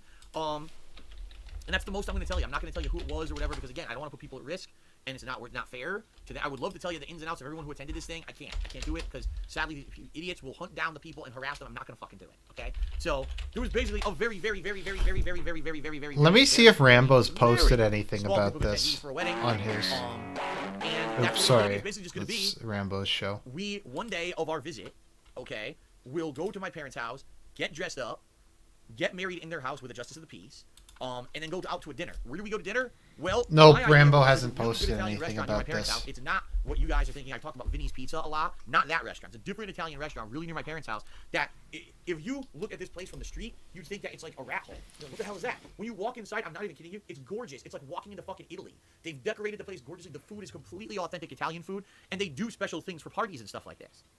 Okay. And no, it's not a. It's not Olive Garden. It's not a chain. It's a local place. Not right next door to my parents. Why is he telling us this? This is so boring. I think that would be perfect because no one will get lost. Wow. It's close to your house. We can just go right over there, have a nice family dinner after we're married, a celebration or whatever. And that would be a perfect end of the night. We don't need anything fancy. We don't need dancing. We don't need music. We don't need crazy receptions. We don't need a venue. We don't need a soul. Don't need morality. Don't need responsibility. Don't need adulthood. Tell you about the day. My God, the food and everything went so nicely. And I definitely got to outline that stuff for you guys because it was such a nice day. I'm going to remember for the rest of my life. I'm so happy. But that's basically the whole plan. It was a very chill day. It's like the most boring thing ever. It's funny because I'll tell you, as we got closer to the trip and everything, more and more stuff happened that made this sound like it was going to be better. Okay, but anyway, so that's what we planned. But when we planned all this out, we well knew that number one, I was going to have to break it to you guys that I was going to Connecticut. And I think I did, if I remember correctly, I kept telling you, it'll be like early April, I don't know yet. And then finally, it was about mid to late March when I finally told you guys the week in April that I was going. Oh, I knew the week I was going for like 2 months. But I figured... This is fucking brutal. I don't know, guys. You're going to have to give me more money if you want me to keep watching this. This is the worst. The less chance there was of putting things in. This is so fucking boring. Okay, maybe I'll move on to the next part. Not know my long history, might not have been long-time viewers and followers of mine may say, what are you talking about? Like, what kind of stuff are you talking about? Because what could they have done? Just to give you guys some fucking perspective, all right? Over the years that I've been a content creator, in particular, I say about 3-4 years ago, people just have gone nuts with the shit they've done. They've called my relatives. They've called former businesses that I worked for. They've called the schools that I went to school to. They've called news agencies. They've called restaurants. They've called all these places and harassed the fuck out of people, my relatives, or said stuff about me or done shit. They've actually contacted former businesses that I had associations with to say nasty stuff about me. I think, Phil, that you've done more than enough of that. Literally everybody this dude does business with, it doesn't wind up good for the other party. They have signed me up for endless amounts of stuff that I never agreed to, that I then had to try to get out of, just because they know basic information about, like my name and address and phone number. I constantly get praised with tons of... Okay, I just want to read something Boogie said. I want to see DSP and Arini stream together and see if we can reach a boring singularity which makes them fascinating. nasty shit here at my house, whether it's, stupid stuff. I'm not even gonna get, I don't want to get into the details of it because it's gonna give people more ideas to do it. Okay, the insane amount of junk mail that I receive. Why are you talking about it then? Mailbox out here, that mailbox is full. So every day, that's how much mail I get. I have to empty my mailbox. If I go 2 days, the mailman can't leave mail because they've signed me up for so many garbage publications and solicitations that I have to empty my mailbox every day. I can't just cancel it. That would take effort. Okay. I've been swatted. That to the point where when I first moved here, I notified my local police department. I'm a streamer. There's a chance I may get swatted, and I was swatted. But not only that, other people, people I never talked about, have been swatted. And behind the scenes and stuff, family members of mine were swatted for no reason. Because I never even maybe publicly talked about it. So that's why I'm not going to give attention to it. But they were swatted, and they have nothing to do with me because they're related to me. They were swatted, and okay. I knew that. What are the odds this actually happened? I don't really believe it. If I gave any information, that number one, people did swat him. That did happen. We have video footage of it. One, I was getting married, or number two, the specifics of where I was going to be on what day, that there was potential that people could do this fucking stuff to me, right? Can you imagine? Oh yeah, today we're going to the zoo, and then we go to the zoo and the police show up because someone swatted the zoo. You know what I mean? Like that's like, does he need to just just say it was a private thing. I didn't really want anybody to be involved with it. It's just something Kat and I wanted to do on our own. Just say that. You don't need to go through this big, fuck everybody who ever said bad things about me rant. It was a genuine, for anyone else on the planet Earth, that's like silly, that's ridiculous, that's silly, Phil. For me, that's actually a genuine concern. What if I say, oh, we're getting married on Wednesday, and they swat my parents' house during the marriage? Right? I have elderly relatives that could die, have a heart attack. I can't do this shit. How fucked up my fucking life is because of these fucking degenerates and the shit that they've done to me over the years. So this is a genuine fucking concern. Some people think it's funny. It's not. It's not funny. This is not funny, and this is not a joke. This is not me over-exaggerating. This is a serious concern that, so one of my relatives could get fucking killed. Degeneracy. Some shithead piece of immoral garbage. Yes, degeneracy. That draws breath and sucks the air off the planet where other valid fucking... Okay, dude, you're fucking losing it. People want to live. This person could actually hurt me like this. Okay? So he is fucking losing his mind on stream right now. I had to go through incredible hoops to basically make sure that you guys didn't know where I was on certain days and didn't know that. Hoops? You mean just not telling us? How the fuck is that a hoop? You just don't post on Twitter where you are. That's it. That's the fucking hoop. You not telling people personal information is somehow more difficult than telling them personal information. I was getting married. In fact, I'm going to be very honest with all of you. You know those pictures that I posted up on Instagram? Those weren't posted up in order. I scattered them in a random order so you would think that I was somewhere on a certain day. What? Because I knew that if I had posted up on the day that I was doing those things, that people would try to fuck with me. In fact, it was only that week before I went on this trip that people were actually saying to me, Phil, are you going to go eat at Vinny's Pizza that first night that you're there? And I'm thinking, there it is. These are people who are actually trying to... It's just fucking this 4D chess, posting them in random order to try to get people to, how about you just don't post them? Why is that such a weird concept, Phil? Just don't post anything. Just say, guys, I'm on vacation. I don't want to deal with any of this. Just say that. About where I'm going to be and what I'm going to do to get me in trouble. I mean, who was it? Was it Ice Poseidon that went to an airport and was live streaming from the airport on Twitch? And basically they swatted him because of that, and that got him banned from Twitch permanently. You can't put this shit past these people. You can't. Okay? So I had to take incredible precaution. I'm going to be perfectly honest, though. As paranoid as this is, someone probably would have fucked with him or tried to swat him when he was getting married. I think that's a distinct possibility. Look at what people were doing on the Andy Warski Arrested stream. I kind of wanted to do a stream on that, but this stuff came out, so. To make sure that no one knew anything about where I was, okay? And it worked. And it was very difficult and stressful, and it was very tough to do this, all right? But it paid off, because during this trip, I don't think a single person recognized me. I don't think a single person fucked with us. And everything ended up going smoothly because of all the crazy amounts of work and precautions that I took into place, okay? What fucking work and precautions? You just don't tell anybody these things. You just don't post, I'm going to be at this restaurant at this time if you want to swap me. Now, before I even get into the trip description and everything going down, we had everything in place. We had my parents had bought plane tickets, had gotten accommodations and transportation and everything that we needed in place for us. We on our end had gotten, I had my suit, Kat had found the inexpensive dress, we'd gotten the wedding bands inexpensively, and we got our little accessories that we needed and all of that. And we were good to go. We were basically good to go for this trip. But sadly, what ended up happening was, as you guys know, because I basically didn't make a lot of money at the end of 2018 like I usually do. Oh no. I had $0. Seriously, like $0. Except for the Emerald 7 funds that were going to be coming through to put towards taxes this year. And I was incredibly nervous about all of this. I didn't know how things were going to go. And I'll be very transparent with all of you here. The Emerald 7 money, everyone wants to know, Emerald 7, who gifted all those subs, where did that money go? How much did it end up being? I can't tell you how much it ended up being. But what I can tell you is that money went towards paying my bills.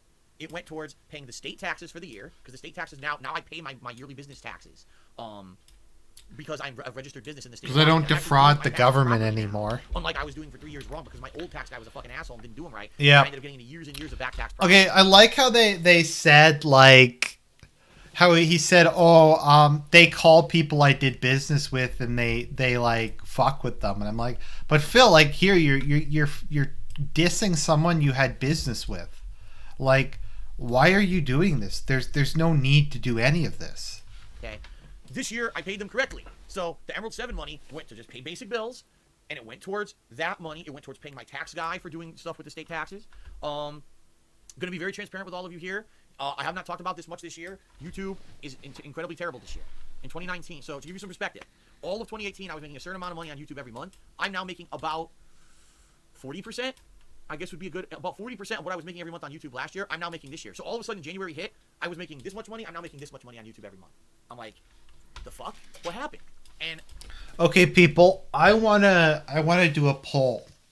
Press 1 if you think Phil's life and the lengths that he had to go to get married so people wouldn't fuck with him is sadder, or if Notre Dame being burned down, probably by terrorists, is sadder. So 1 if Phil's life is sadder, and 2 if Notre Dame being burnt down, probably by terrorists, is sadder. And we'll see how this goes. Inexplicable, because I'm getting the same views. It appears I'm getting the same number of advertisements on my videos. My revenue just went like this, and no one can explain it. I've asked YouTube specifically, and they say, "Oh, well, no, your revenue's not guaranteed. Bad ad revenue variates." Blah, blah, blah, blah. You know, the fucking stupid. I know my revenue's gone to complete shit. I get like no revenue anymore. It kind of pisses me off. Bullshit that they always say. They fucked up. YouTube fucked up again. You remember earlier this year, YouTube came out with a story saying. The news came out with this story. YouTube lost another slew of advertisers. I forget who it was this time. It was like, I don't know, Walmart or whatever. They lost another slew of advertisers. So again, all of us who work hard to put out videos on YouTube make less money because they fucked up. Work hard. We did anything wrong because they don't know what the fuck they're doing. So my money that I usually make to pay bills was dramatically reduced. So Emerald 7's funds that I was hoping was mostly going to go towards federal taxes was greatly depleted just paying fucking bills for the first 3 months of 2019. Oh, I'm sure that's where it thousands of dollars less. I'm sure. Okay. So come this trip coming up, all right, which we had already predetermined, we had already had planned and everything. I basically talked to my tax guy. I told my tax guy the amount of money that I did have to put towards the taxes. Okay? And he gave me a quote.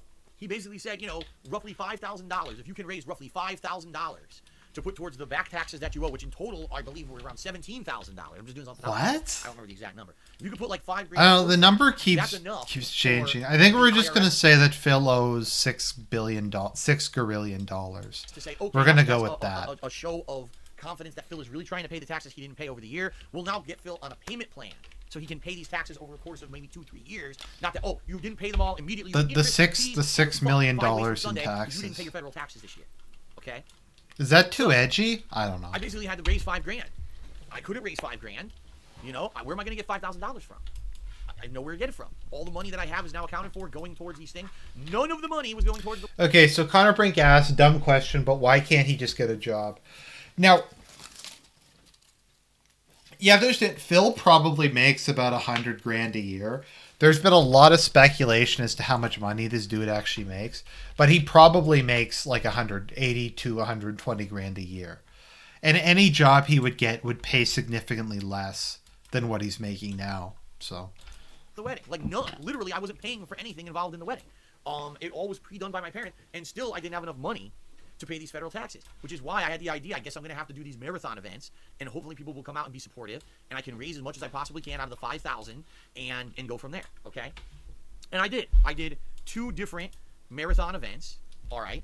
that raised, in total, if you actually look at the amount of tips that I raised that can go towards these taxes, was around, I think, I want to say just under $2,500. But also what people need to understand, which they don't, is that normally I raise tips. And normally tips go to paying bills. So even though I raised $2,500, a chunk of that had to just go to pay my money. Okay, I wanna have a poll. Which is sadder, or which would be better, if Phil scammed his fans for money to pay for his wedding, or that he's bragging about how his parents, who like could drop dead at any minute, paid for everything because he's so financially responsible and gave him pocket money. Press 1 if it would be worse if Phil scammed his fans. Press 2 if it's worse what actually happened with him getting his parents to do it. Stuff normally, and so even though I raised $2,500, in reality it was probably under $2,000 that I had left over afterwards to put towards the federal taxes. So by the time that all these events had gone down, and it was basically the last day, April 6th, I had raised in essence enough to pay. I think I was like, I want to say I was $4,000 short of making the goal that my tax guy said, this is the amount you need to pay the government to qualify for the payment plan. All right, and at that point I was like, well, okay, so it's near universal agreement that it would be better if Phil had scammed his fans. That's how bad this whole situation is, that people would prefer if he had scammed money for it. I raised what I raised, you know. There's nothing else I can do about it. You can only beat the dead horse enough, until it turns into paste, and there's nothing else I could do. So what I was gonna do, was go on this trip and basically enjoy it for as much as I could. Try to keep the tax. This is unbearable. I knew that a wedding. This is so fucking boring. Was be very nice, get to the point, Phil. It was going to end up basically being something that was going to be a life-changing event that I would remember forever. And I said, you know what? I will come home when this is all done. I'll contact my tax guy again. I'll say I failed in raising what you said I needed. I have this. I will put this towards the taxes. What's the next step? Does it mean that the government now will say you owe a ton of interest and fees because you didn't pay it all and you didn't qualify for the payment plan? What's the next steps? And the bottom line is I didn't know what the answer was going to be because I wouldn't have even known what to raise. So I did. I actually got all that information, sent it to my tax guy before I left on this trip. And, we're almost done. And that was it. Okay. That was where I had left it a week ago. Saturday was April 6th, which was my birthday. This is the worst. My final streams of Apex Legends, and I don't know if there's anything. This is what hell would be like. The day before, then I realized, oh my god, I've got all this shit I need to do to prepare for this trip. I can't. I have to pack everything. Hell would be listening to Phil talk about his taxes while Davis Arani is playing the saxophone. I was nervous as shit. I didn't know what was going to happen. I was deadly nervous that during this trip I was going to get a word back from my tax guy, and he was going to be like, "Phil, you're screwed." I should play that Arani RPG on stream. Can't pay anymore. They're going to put a lien on your house, or they're going to just keep accruing to the point where eventually they're going to screw you over. I didn't know what was going to happen. I didn't know what was going to happen. You didn't know. All right. Okay. It was a completely uncertain, crazy week. That I knew it was going to be fun. It was going to be a great trip to Connecticut to see my. Okay, we're gonna see how far I can get into this because I'm getting tired. So I might, if people really want it, then I'll do another episode of this, but let's just see what this nonsense is about. All right, ladies and gentlemen, thank you very, very much so far for a great podcast. Everyone who is enjoying themselves, thank you. By the way, thank you to Canadian Doink, who just resubbed for 11. And once again, thank you everybody for watching. If you would like to financially support this stream, there's Super Chat, or you can donate down below at Streamlabs, and that doesn't have nearly as big a take off the top. I think YouTube takes 20-30% of Super Chats. Months and say congrats on the wedding.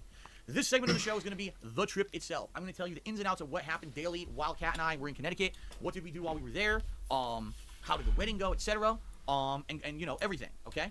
So let's talk. So really, the trip started the night before. The trip started April 6th, my birthday. That was a week ago Saturday. I had finished my stream of Apex Legends with Brian and Kekin, which we had gotten 2 wins, which was freaking outstanding. Getting 2 wins in one session was pretty damn awesome, and a great way to end my my streaming session right before my birthday, right before this trip.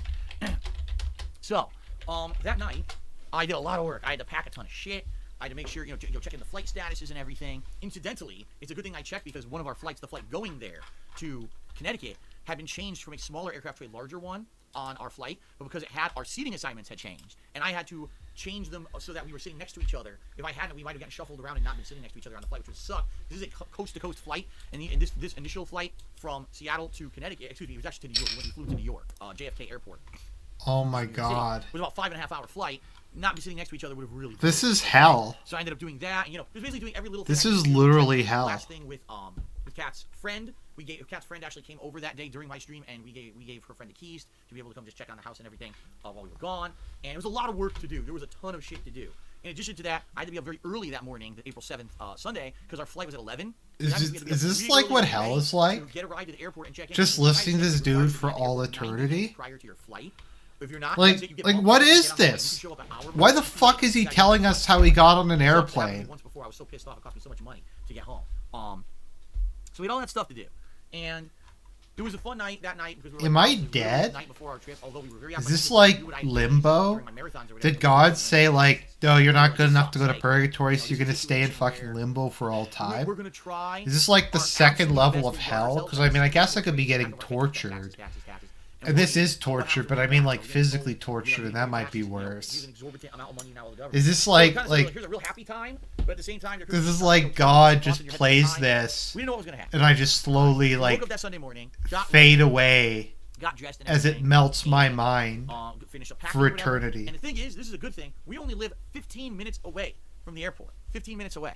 And so we opted that we were just going to get a ride to the airport. We were going to drive and park there. For those who don't know, trying to park at an airport is very expensive. Even if you do like outdoor block parking, it could be anywhere like $20 to $50 a day. And we didn't have hundreds of dollars to blow on stupid outdoor parking. So we're just going to get a ride to the airport. So we got a taxi cab to the airport. Now, to clarify, not only did my parents pay for this trip, they gave us money to pay for everything during the trip. And it was hilarious because when my mom gave me this money, she had wired this money to me the week before. She said, this money is not for taxes. You don't put any of this money towards taxes. This is your money for you to spend on everything during the trip and have a good time. And you better have a damn good time. And if I find out you spend any of this money I sent you for taxes, I'm going to come and beat your ass, basically, is what my mom told me. Okay? So I had some money to pay for taxi and to pay for food and stuff while I was there. So, got a taxi. I'm not even... Why is he telling us this? Kidding. Taxi ride was probably 16 minutes. $30. Jesus Christ. $30. Why didn't he take an Uber? To the airport. God damn. Fucking expensive shit. We could have taken like an Uber, but I was afraid if we did that they'd dick around or fuck up. Because, basically Ubers are not trained drivers. It's just a normal person. Ubers, in my experience, have always been better than cabbies. Ubers are like way better than cabbies. At least that's what I find. And being that this is a very important trip and we can't miss our flight, I paid for the taxi. Okay? So we get to the airport. And there's no way around it. We had to check a bag. There was no way around it. We have our wedding attire in this. So I had my backpack, which I take on all of my trips. It's over a decade old, this backpack. It's so good. It's still intact. And for the few times that Kat actually was visiting me before she moved in with me, I gave her that backpack to take on trips, to bring her stuff with, which was awesome. So this backpack's been all over the place. Yeah, I have a Targus backpack that's like... God, I think it's like 12 years now, and it's old now, and it still works great. And in my backpack, I had things like my laptop, some movies and stuff for us to watch, and a DVD player to hook up to the laptop so we could watch like movies and Blu-rays, charging cords for our phones and stuff like that, and the very important essentials like our wedding bands were in there. Okay, so the things that our documentation to get the wedding license was in the backpack that I was taking with me. So God forbid they lose our luggage, at least the essentials to get married are in the backpack. If I have to get married in a fucking Mario t-shirt, I guess I will, as long as I have the things to do it, right? So. Checked in for the flight, had to check the bag, $30, ladies and gentlemen, on domestic American flights, $30 to check any bag on a flight. It's not free anymore. $30 to check your bag. I don't know, when I went to England on Air Transat, I could check a bag. So we check our bag, and by the way, we're on Delta Airline. And one of the things that we did, we wanted internet on the flight, because we're not going to sit here for 5.5 hours doing nothing. So we looked into it, and for Delta, you can get internet on the flight, but you have to pay for it. They have free internet that's slow as dirt, and doesn't really work very well, or you could pay for the high-speed internet, and then you could get it on the flight. So how much is the high-speed internet? This is one of the things we did Saturday night. We looked up on Delta flights, how do you get in-flight internet? $16 a person, okay? And there's a website you do it. I forgot the website already. I completely forgot it. It might be like Wi-Fi or something like that, .com. And you have to purchase it ahead of time. So I did. Some of the funds my mom gave me went towards it to get us internet for the flight. I bought 2 passes and gave them my email address. All right, here's the email address to send the passes to or whatever for this in-flight internet. Great, sounds good, right? So it was like $32, I think, for both of us. We'll both have internet for the whole flight, 6+ hours. It's worth it, so we're not bored. So we go through security. No issues in security. Everything's good. Go through security. Now they make everyone at the airport take off your shoes. You got to take your electronics out of your backpack, put that in a separate thing. Take your belt off. Got to put that on the flight. You're basically naked going through this fucking thing now. We get through no problems. So we go inside the terminal, and now we have... Why is he telling us how much his bags cost to check? We check the bag and everything. This is just nonsense. An hour until they start boarding for our flight. And we're like, well, we're going to do this smart. We're going to eat before we get on the flight. Why? Because on flights now, they don't offer real meals anymore. They don't. Usually when you get on a flight now, they offer you like a snack box of like crackers or something, or cheese, or they'll offer you like a sandwich that's like way overpriced, like a $14, sandwich that's something that, you could have made at home. And it doesn't taste like anything. It's like flavorless. So we wanted to get food before we got on the flight. So that way at least we knew we wouldn't be starving. The other thing was, we weren't touching down until I think 9 p.m. Eastern time, because there's a big time zone difference. We live on the West Coast. Eastern time, which is Connecticut time, is 3 hours later. Whoa, there's time zones in America? Yeah, you guys might not know this. Holy shit. Night, China is... Like 5, 6 o'clock. China is all one time zone because that makes China economy strong. Few places are available for food that late. And we were like, man, we're going to have to get some food in us before we get on this flight, because if we don't, we're going to be hungry the whole flight. We're going to have some snacks, we're trying to eat that. Then we get off the flight, we're not going to be able to get any good food, right? Just take some snacks with you. I normally bring some. So, we went to the food court area for the terminal that we were in Seattle Airport. And there were a few mostly fast food, McDonald's and shits in there. Like, we're not going to get that. That's just what we need, gas and the shit. What's wrong with McDonald's? Get something, like, good for I don't know. Like, there's good shit at McDonald's. On the plane, right? So we find this place, I think it was called, like, the African Cafe or something. And basically what it looked like was decorated like a safari. Like, there was, like, tiger stripes. And, it looked like you were in, like, a hut or something. I'm like, what kind of stuff could they have? They have a big sign out front, serving breakfast. So it was like 10 a.m. We're like, great, let's get some breakfast. We sit down. No one's coming. What the hell? There's other people here who are being waited on. So we sit down, we're, like, looking around. And we're like, where's the... Finally, I'm not even kidding, like, 10 to 15 minutes later, a guy walks up to us and says, oh, you're being helped? No, we're just waiting. What's going on? Oh, shit. Hold on. He goes to the back, and so he has a woman, an Asian woman, comes out to serve us. Very, very broken English. This isn't surprising for airport stuff. She barely speaks English. She says, oh, what do you... Phil occasionally is based, and this is one of those times. You want? We want some breakfast. Oh, we don't do breakfast. There's a sign right there. Oh, we don't do breakfast till 9 a.m. Then why do you have a sign right there that says breakfast? Oh, and she walks and turns the sign around so it doesn't say publicly serving breakfast anymore. And then comes back to us. What do you want? Okay. So she gives us these menus. And basically this place is kind of like bar food. So it's like nachos. Literally every person he ever does business with, he fucking drags through the mud. And shit. Oh, that's just what I want. A full plate of loaded nachos before I go on a 6-hour flight. Sounds great. Just a good idea. So now I want nachos. Damn you, Phil. The only thing that like looked normal, they had a couple sandwiches. So Kat ended up getting this like Italian chicken sandwich, and I got like a turkey sandwich. Now, if you read the description of these items, it makes you hungry. Your mouth watering. Like you read the description of Kat sandwich, it's like a flame grilled, delectable, marinated chicken breast with provolone cheese and some kind of vegetables and a delicious aioli sauce on a ciabatta bread with your choice of side of this or that. Wow, it sounds good. Oh my god, it's like $15 for this fucking thing, but it sounds so good, right? Mine was like, I wanted turkey. So it's like, oh, slow smoked turkey breast, with delicious cheddar cheese and a hand mixed garlic aioli mayo on a delicious hoagie roll, and it's like choice of either chips or fries. And I'm thinking, chips sounds good. Maybe they have like their own homemade, some restaurants make homemade chips. That would be really good. So we wait. I'm not even kidding. Probably about another 15, 20 minutes. He's literally talking about his breakfast like with way more passion than about his marriage. Minutes for sandwiches. The ingredients are made already. 15, 20 minutes for sandwiches. The food comes out. She puts it down in front of us. I'm looking at it. I'm like, doesn't even look as good as the sandwich I make at home. When I make myself a lunch meat sandwich at home, it looks better than this. So Kat's comes out. It's a grilled chicken breast. You could tell they didn't cook it. It's basically microwaved. So it has those fake grill marks painted on it. It's like a frozen shitty chicken, but rubbery. And like a single piece of cheese and like a smidge of dressing. Nothing else. Mine is like a shitty ass, they say hoagie roll. It's not. It's like a small mini hoagie roll with like maybe 5 pieces of sliced turkey. No flavor. The turkey is completely flavorless. The cheese, they said, oh, it was like garlic aioli mayo. No, it was just regular mayo. They barely put any on that fucking thing. Okay? So we go to eat it. It tastes flavorless food. Completely. I could have been eating cardboard. It didn't taste like anything. Then why didn't you get something better? A bag of fucking potato chips. It's like the discount. I'm not even kidding. The discount potato chips that you get at the store for like 25, 30 cents, the cheapest possible ones. A bag of potato chips. And it was hers was like 15, mine was like $16. What the fuck? So we ate it because we just wanted food in us. Like, this is airport. I just buy it before. Like, last time when I went on my flight to Britain, I went and I bought like a bunch of, I think I got like a box of crackers. I got a couple boxes of gummies, some chocolate bars. Like, you just get it before. Like, they don't take that stuff away from you. They take away, like, bottles of water and that kind of thing. but they don't take away the other stuff. Scam, man. Airport scam city. They say, oh, makes it sound so good. And bland, flavorless fucking food that you could have made at home for $2, and you go to the airport to eat it, and you get completely ripped off. So, yeah. Oh, African cafe, my ass. It was so great. So we get out of there, we go sit for, we were waiting for the plane or whatever. No problems there. We get on the plane, and in reality, we lucked out. Remember I told you the plane had changed. Originally, the plane was going to be a smaller plane, and they upgraded to a bigger plane. The plane was one of the 3-row planes. You know, there's different planes. Sometimes you have 2 rows of seats with a middle aisle. Well, this plane had 3 rows, 2 side rows of seats that were 2 seats each, and then a center row of 3 seats with 2 aisles. We ended up getting 2 of the side seats, so Kat had window and I had aisle. Honestly, his food review, I actually kind of like DSP Tries It, to be honest. DSP Tries It was way more entertaining than like his normal gameplay footage. We were by ourselves. We didn't have to deal with anyone sitting with us, which was really good. And in some kind of a crazy ass surprise twist, the flight wasn't overbooked. There were empty seats. I haven't been on a flight in the United States of America that wasn't overbooked in over a decade.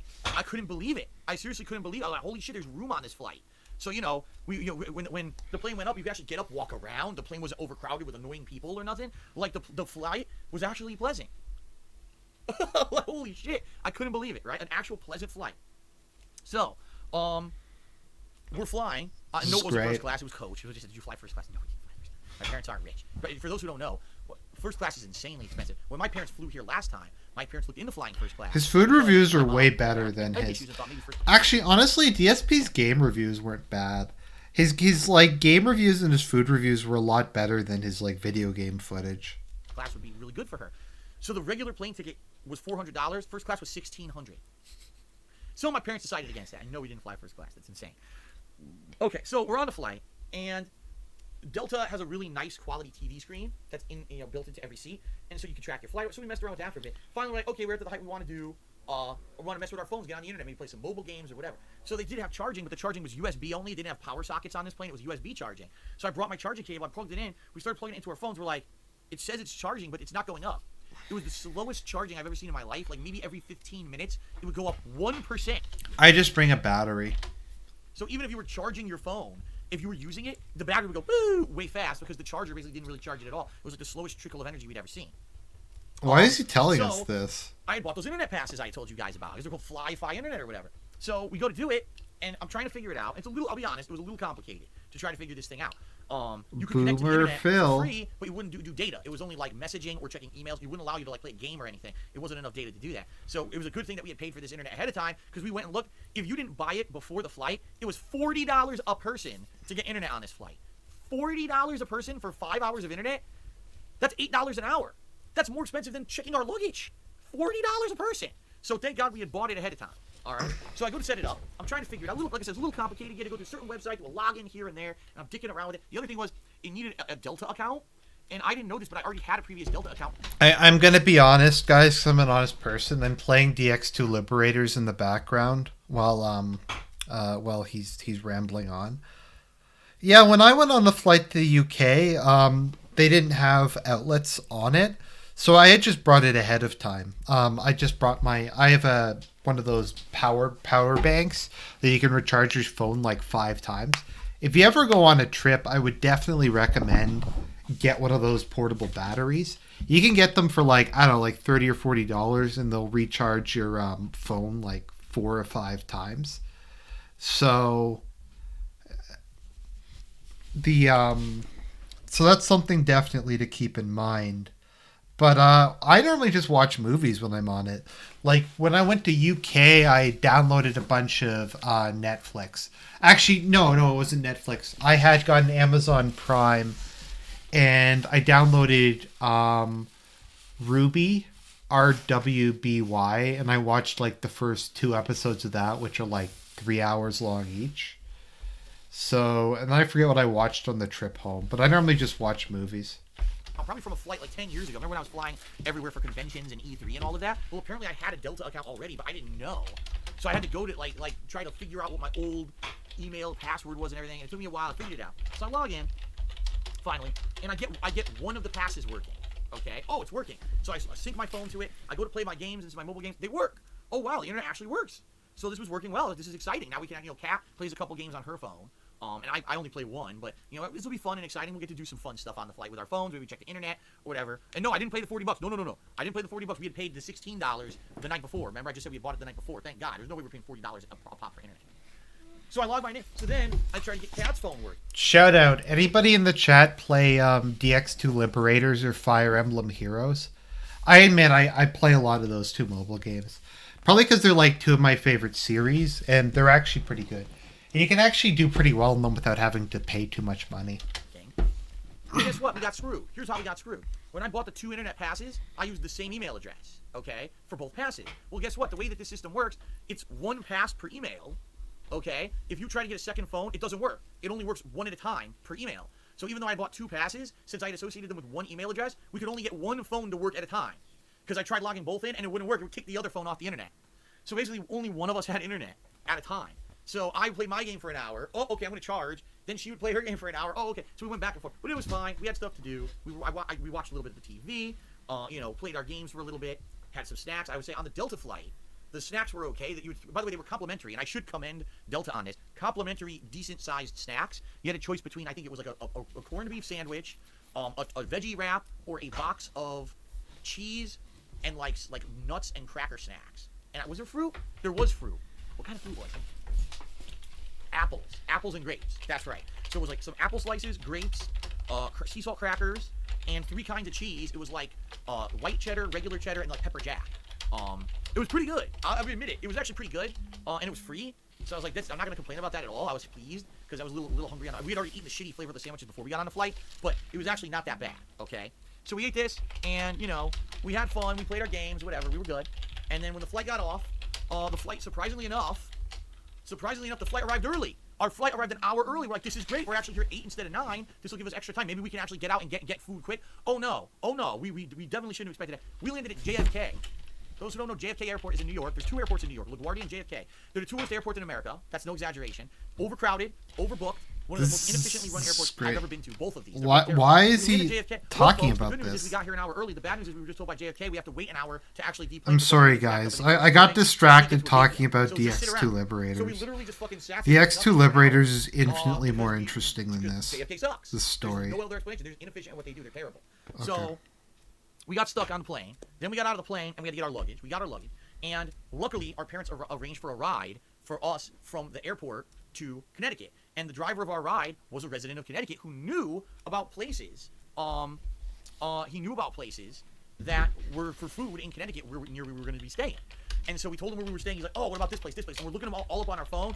Closed at 9 p.m. Closed at 8 p.m. They don't deliver. One place we actually were ordering. We were fucking ordering a whole thing. We wanted to get a pizza delivery and everything. We're ordering and we clicked to pay. Oh, we don't deliver past 9 p.m. And we're like, oh, fuck. Because we weren't going to get to the hotel till around 10 o'clock. Okay.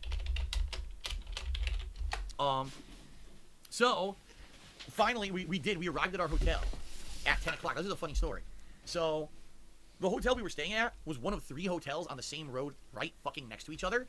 And even we got fooled.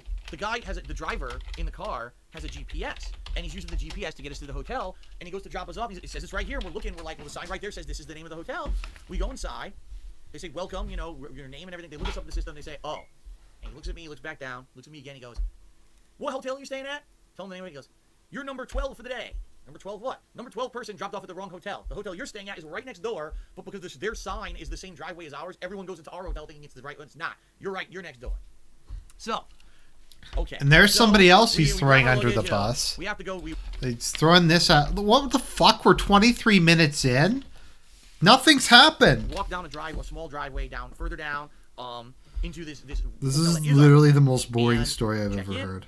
And we go upstairs to the hotel. Is it possible to be more boring than this dude? I was gonna say, why a hotel room? Why not stay with your parents? Like, 2 reasons why. This guy's supposed to like fucking entertain people for a live. Like, how this guy is not entertaining. Like, I know I'm getting kind of tired and just like not really saying too much, but like, I like to think I'm way more entertaining than this person is. Like, what the fuck is this?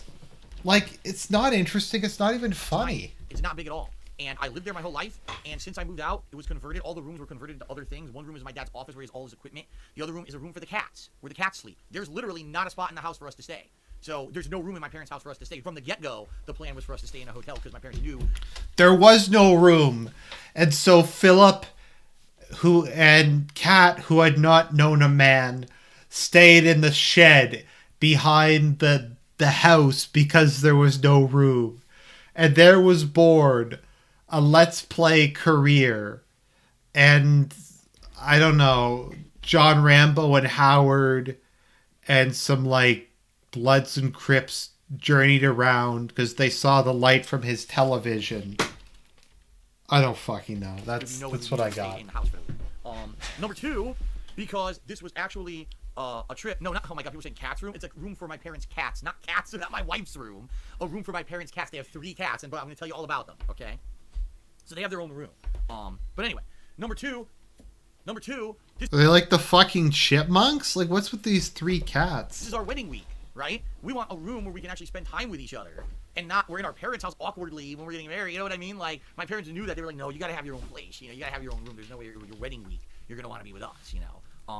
And it was fine. We got the room. We go into the room, and the room was nice. It was, by the way, very funny. So my parents had said, why don't you stay at this one hotel that they knew it was a little bit closer to them. The hotel that...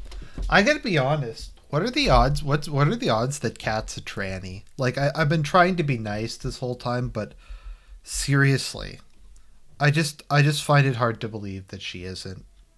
I'm sorry. I know that makes me a bad person, but yeah.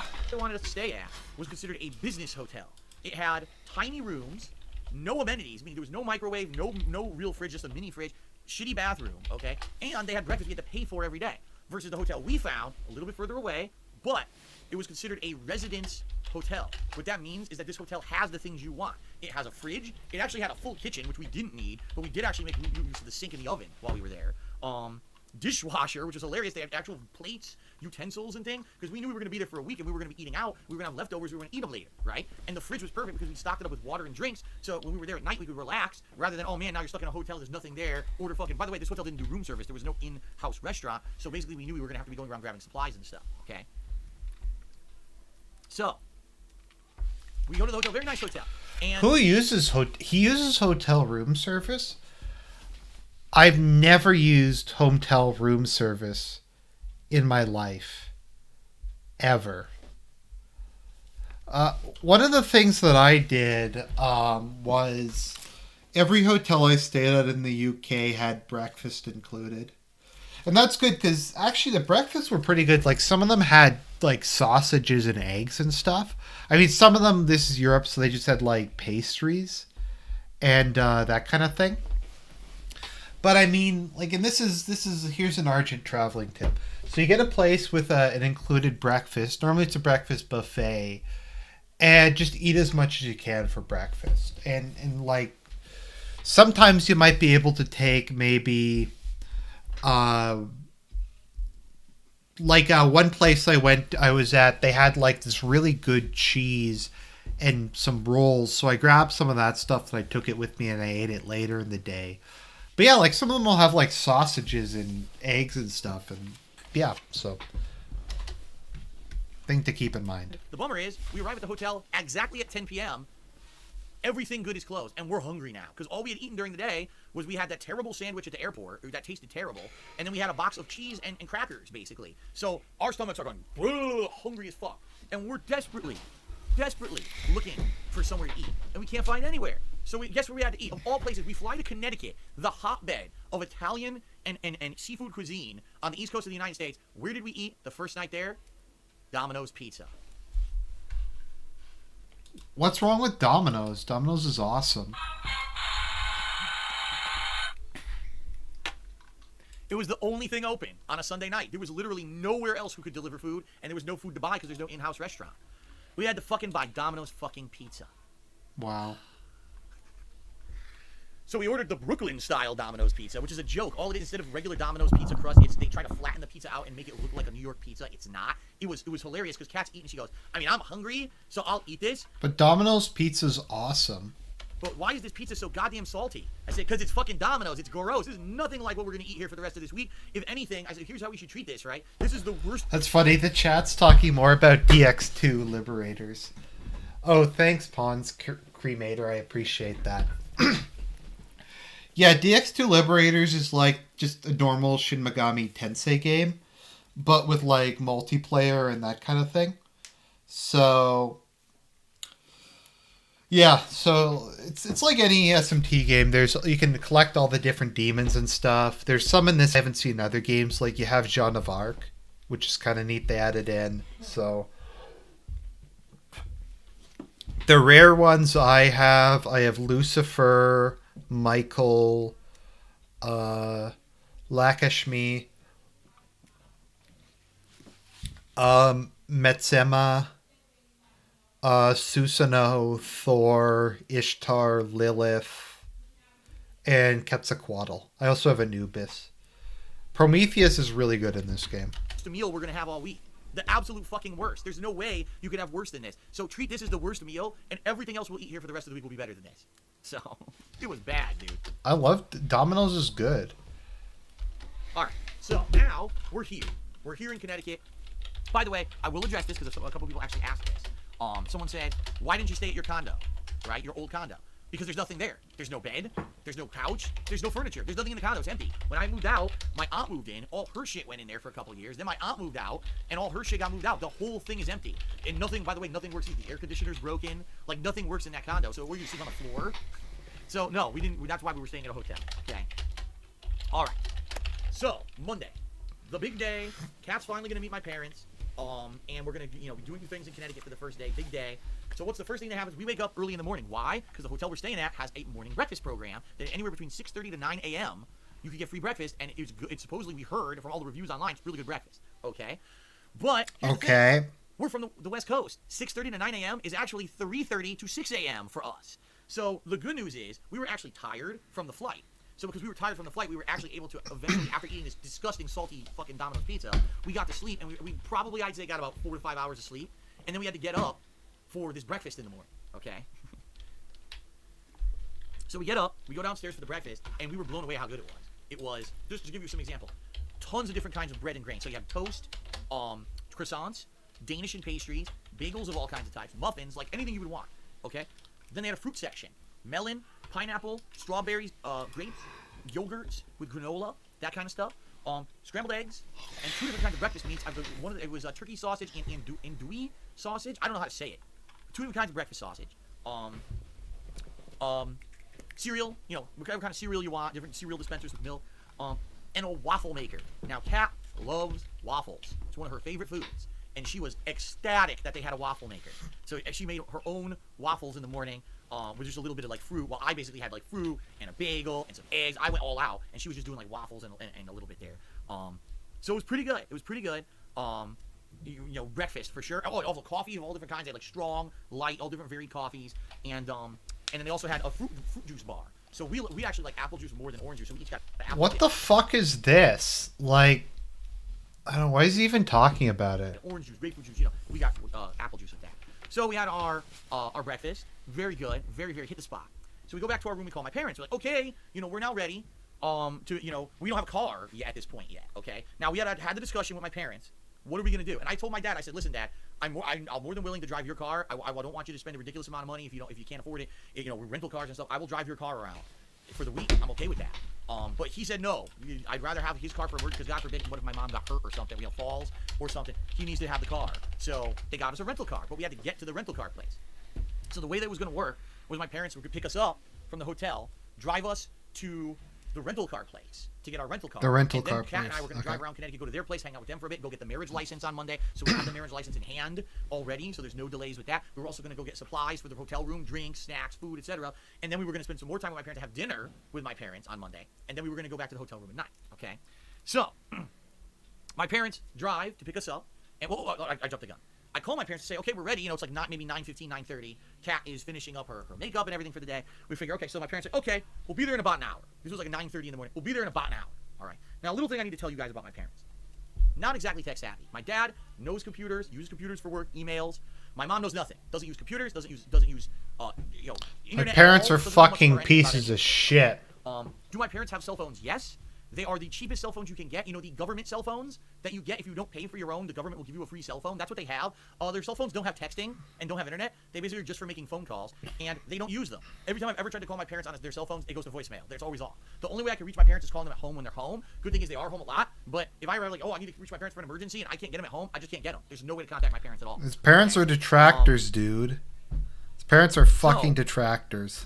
My parents say they're coming in and out. It was 9:30 in the morning. So Kat, I'll get done, finishes her stuff. This is a fucking endurance run.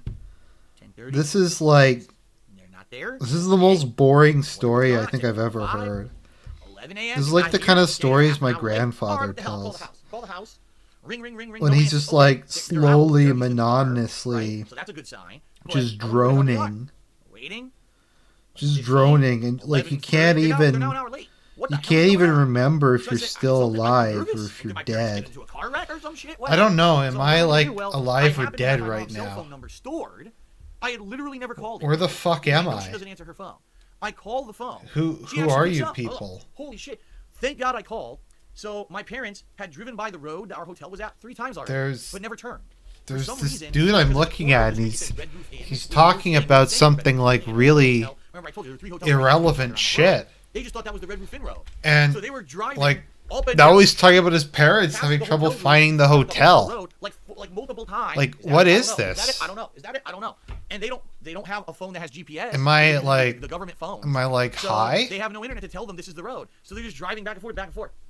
So fine, Cactus God says they drove for an hour. To quote Michael they Savage, and they were too embarrassed to call me. Hell is a place with no reason, and you, Phil, just took me to hell. God, I called them. I was like, that's the road. Turn. So they turn in, and finally they get to us. They pick us up. Thank God, after an hour of waiting. His parents are fucking detractors who can't drive. Wondering what the hell my parents are. They finally get it. Okay. So, no, they weren't using a physical map either. My dad had like MapQuest. I don't think MapQuest existed. Probably Google directions. But with no GPS and there was apparently no street sign, they didn't know that was the right road. So they pick us up. They say, okay, well, we got a surprise for you.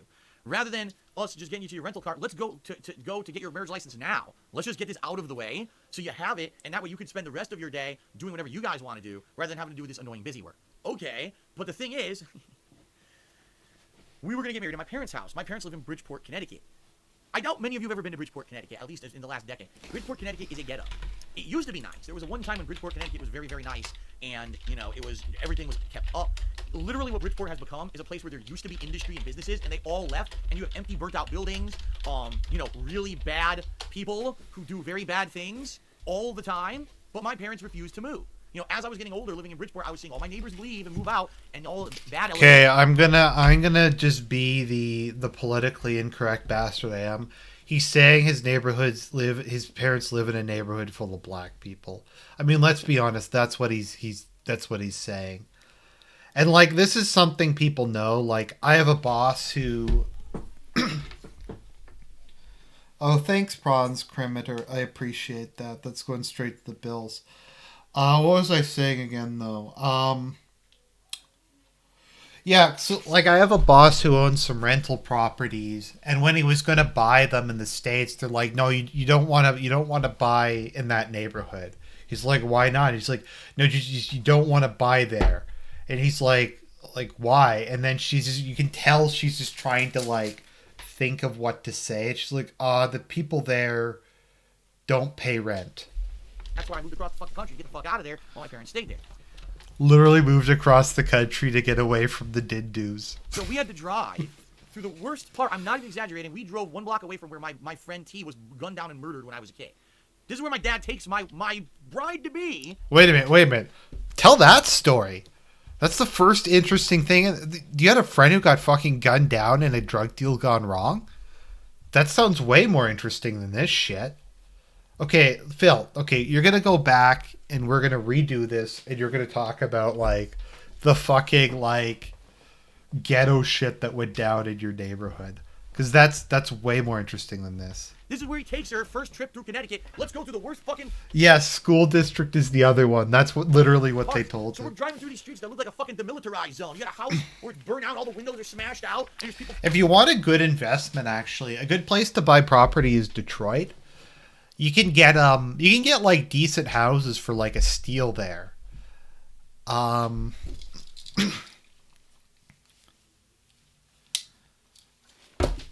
I like someone I know bought like it's like a nice one story family home for like 80K US. It's not a bad looking house. I'd live there. And you can if you get it in like the white suburbs or whatever, then you can rent it out for like so it's like 80 grand to buy and you can rent it out for like $1,200 a month and you can get a property management company to do it. And I mean it's pretty good money. So it's you just have to make sure and to get a home and to only rent it out to like families and like people who aren't degenerate gangbangers. So, yeah. Fucking smoking pot on the front porch of the house, and you got guys that look like straight up gangsters walking down the fucking street in front of us, and you got people honking at each other, getting into accidents and shit right in front of us, and Kat's in the car like, she never seen nothing like that before. She's like gonna piss herself. She's like, what the fuck is this? I'm like, be calm. As long as we stay in the car and keep moving, we'll be all right. I've lived here my whole life, we're gonna be all right. My dad just fucking drives through all these areas all the Oh, is Bridgeport really that shitty? time, but just to give you some perspective, in front of the building that we need to go in to get the marriage license, there are, I guess, hobos, Youth. That's who they are. They're youth, Phil. They're youth and teens. lined about the sidewalk with piles of clothes and their belongings blocking the sidewalk. This is actually like interesting now. Here we go, Phil. It only took you like 40 minutes and now this is actually fun. That we need to go in to get the marriage license. So we're like stepping over piles of clothes and shit to get inside the building to get our marriage license. It's like, what the fuck is going on? So we get inside and tell the receptionist what we're there for. Okay, it's through that door as long as you have, it's $50 for a marriage license. And as long as you have your IDs and, you're ready to pay today and you have the name of the Justice of the Peace that's going to marry you, which, by the way, I'll get to because it's interesting. The Justice of the Peace is a friend of my dad's because of politics. Now, I'm not going to tell you people anything about the politics of my family, but basically because my dad used to be into politics, he knew a Justice of the Peace who was the same political party, and therefore the Justice of the Peace was going to come do this nice ceremony for us at my parents' house. So we had this Justice of the Peace already. Their name. Meaning, well, given that his father's like a white heterosexual Christian male, it's probably a Republican. And everything. So we go into the office and sit down, wait, had to fill out some paperwork, pay the $50. The whole thing to get the marriage license probably took 35 minutes tops. We weren't the only person there to get it, by the way. There were a few other people who got marriage licenses while we were there too. Then we left, went back out to my parents, who were waiting outside for us. And then they drove us to the place to get the rental car. Again, my dad drives us through the worst parts of town again. It's like, so again, looking buildings that like destroyed buildings and everything, it just looks terrible. Oh my God. All right, this is something that if you have been on the East Coast and the West Coast of the United States, you're gonna be like, the roads.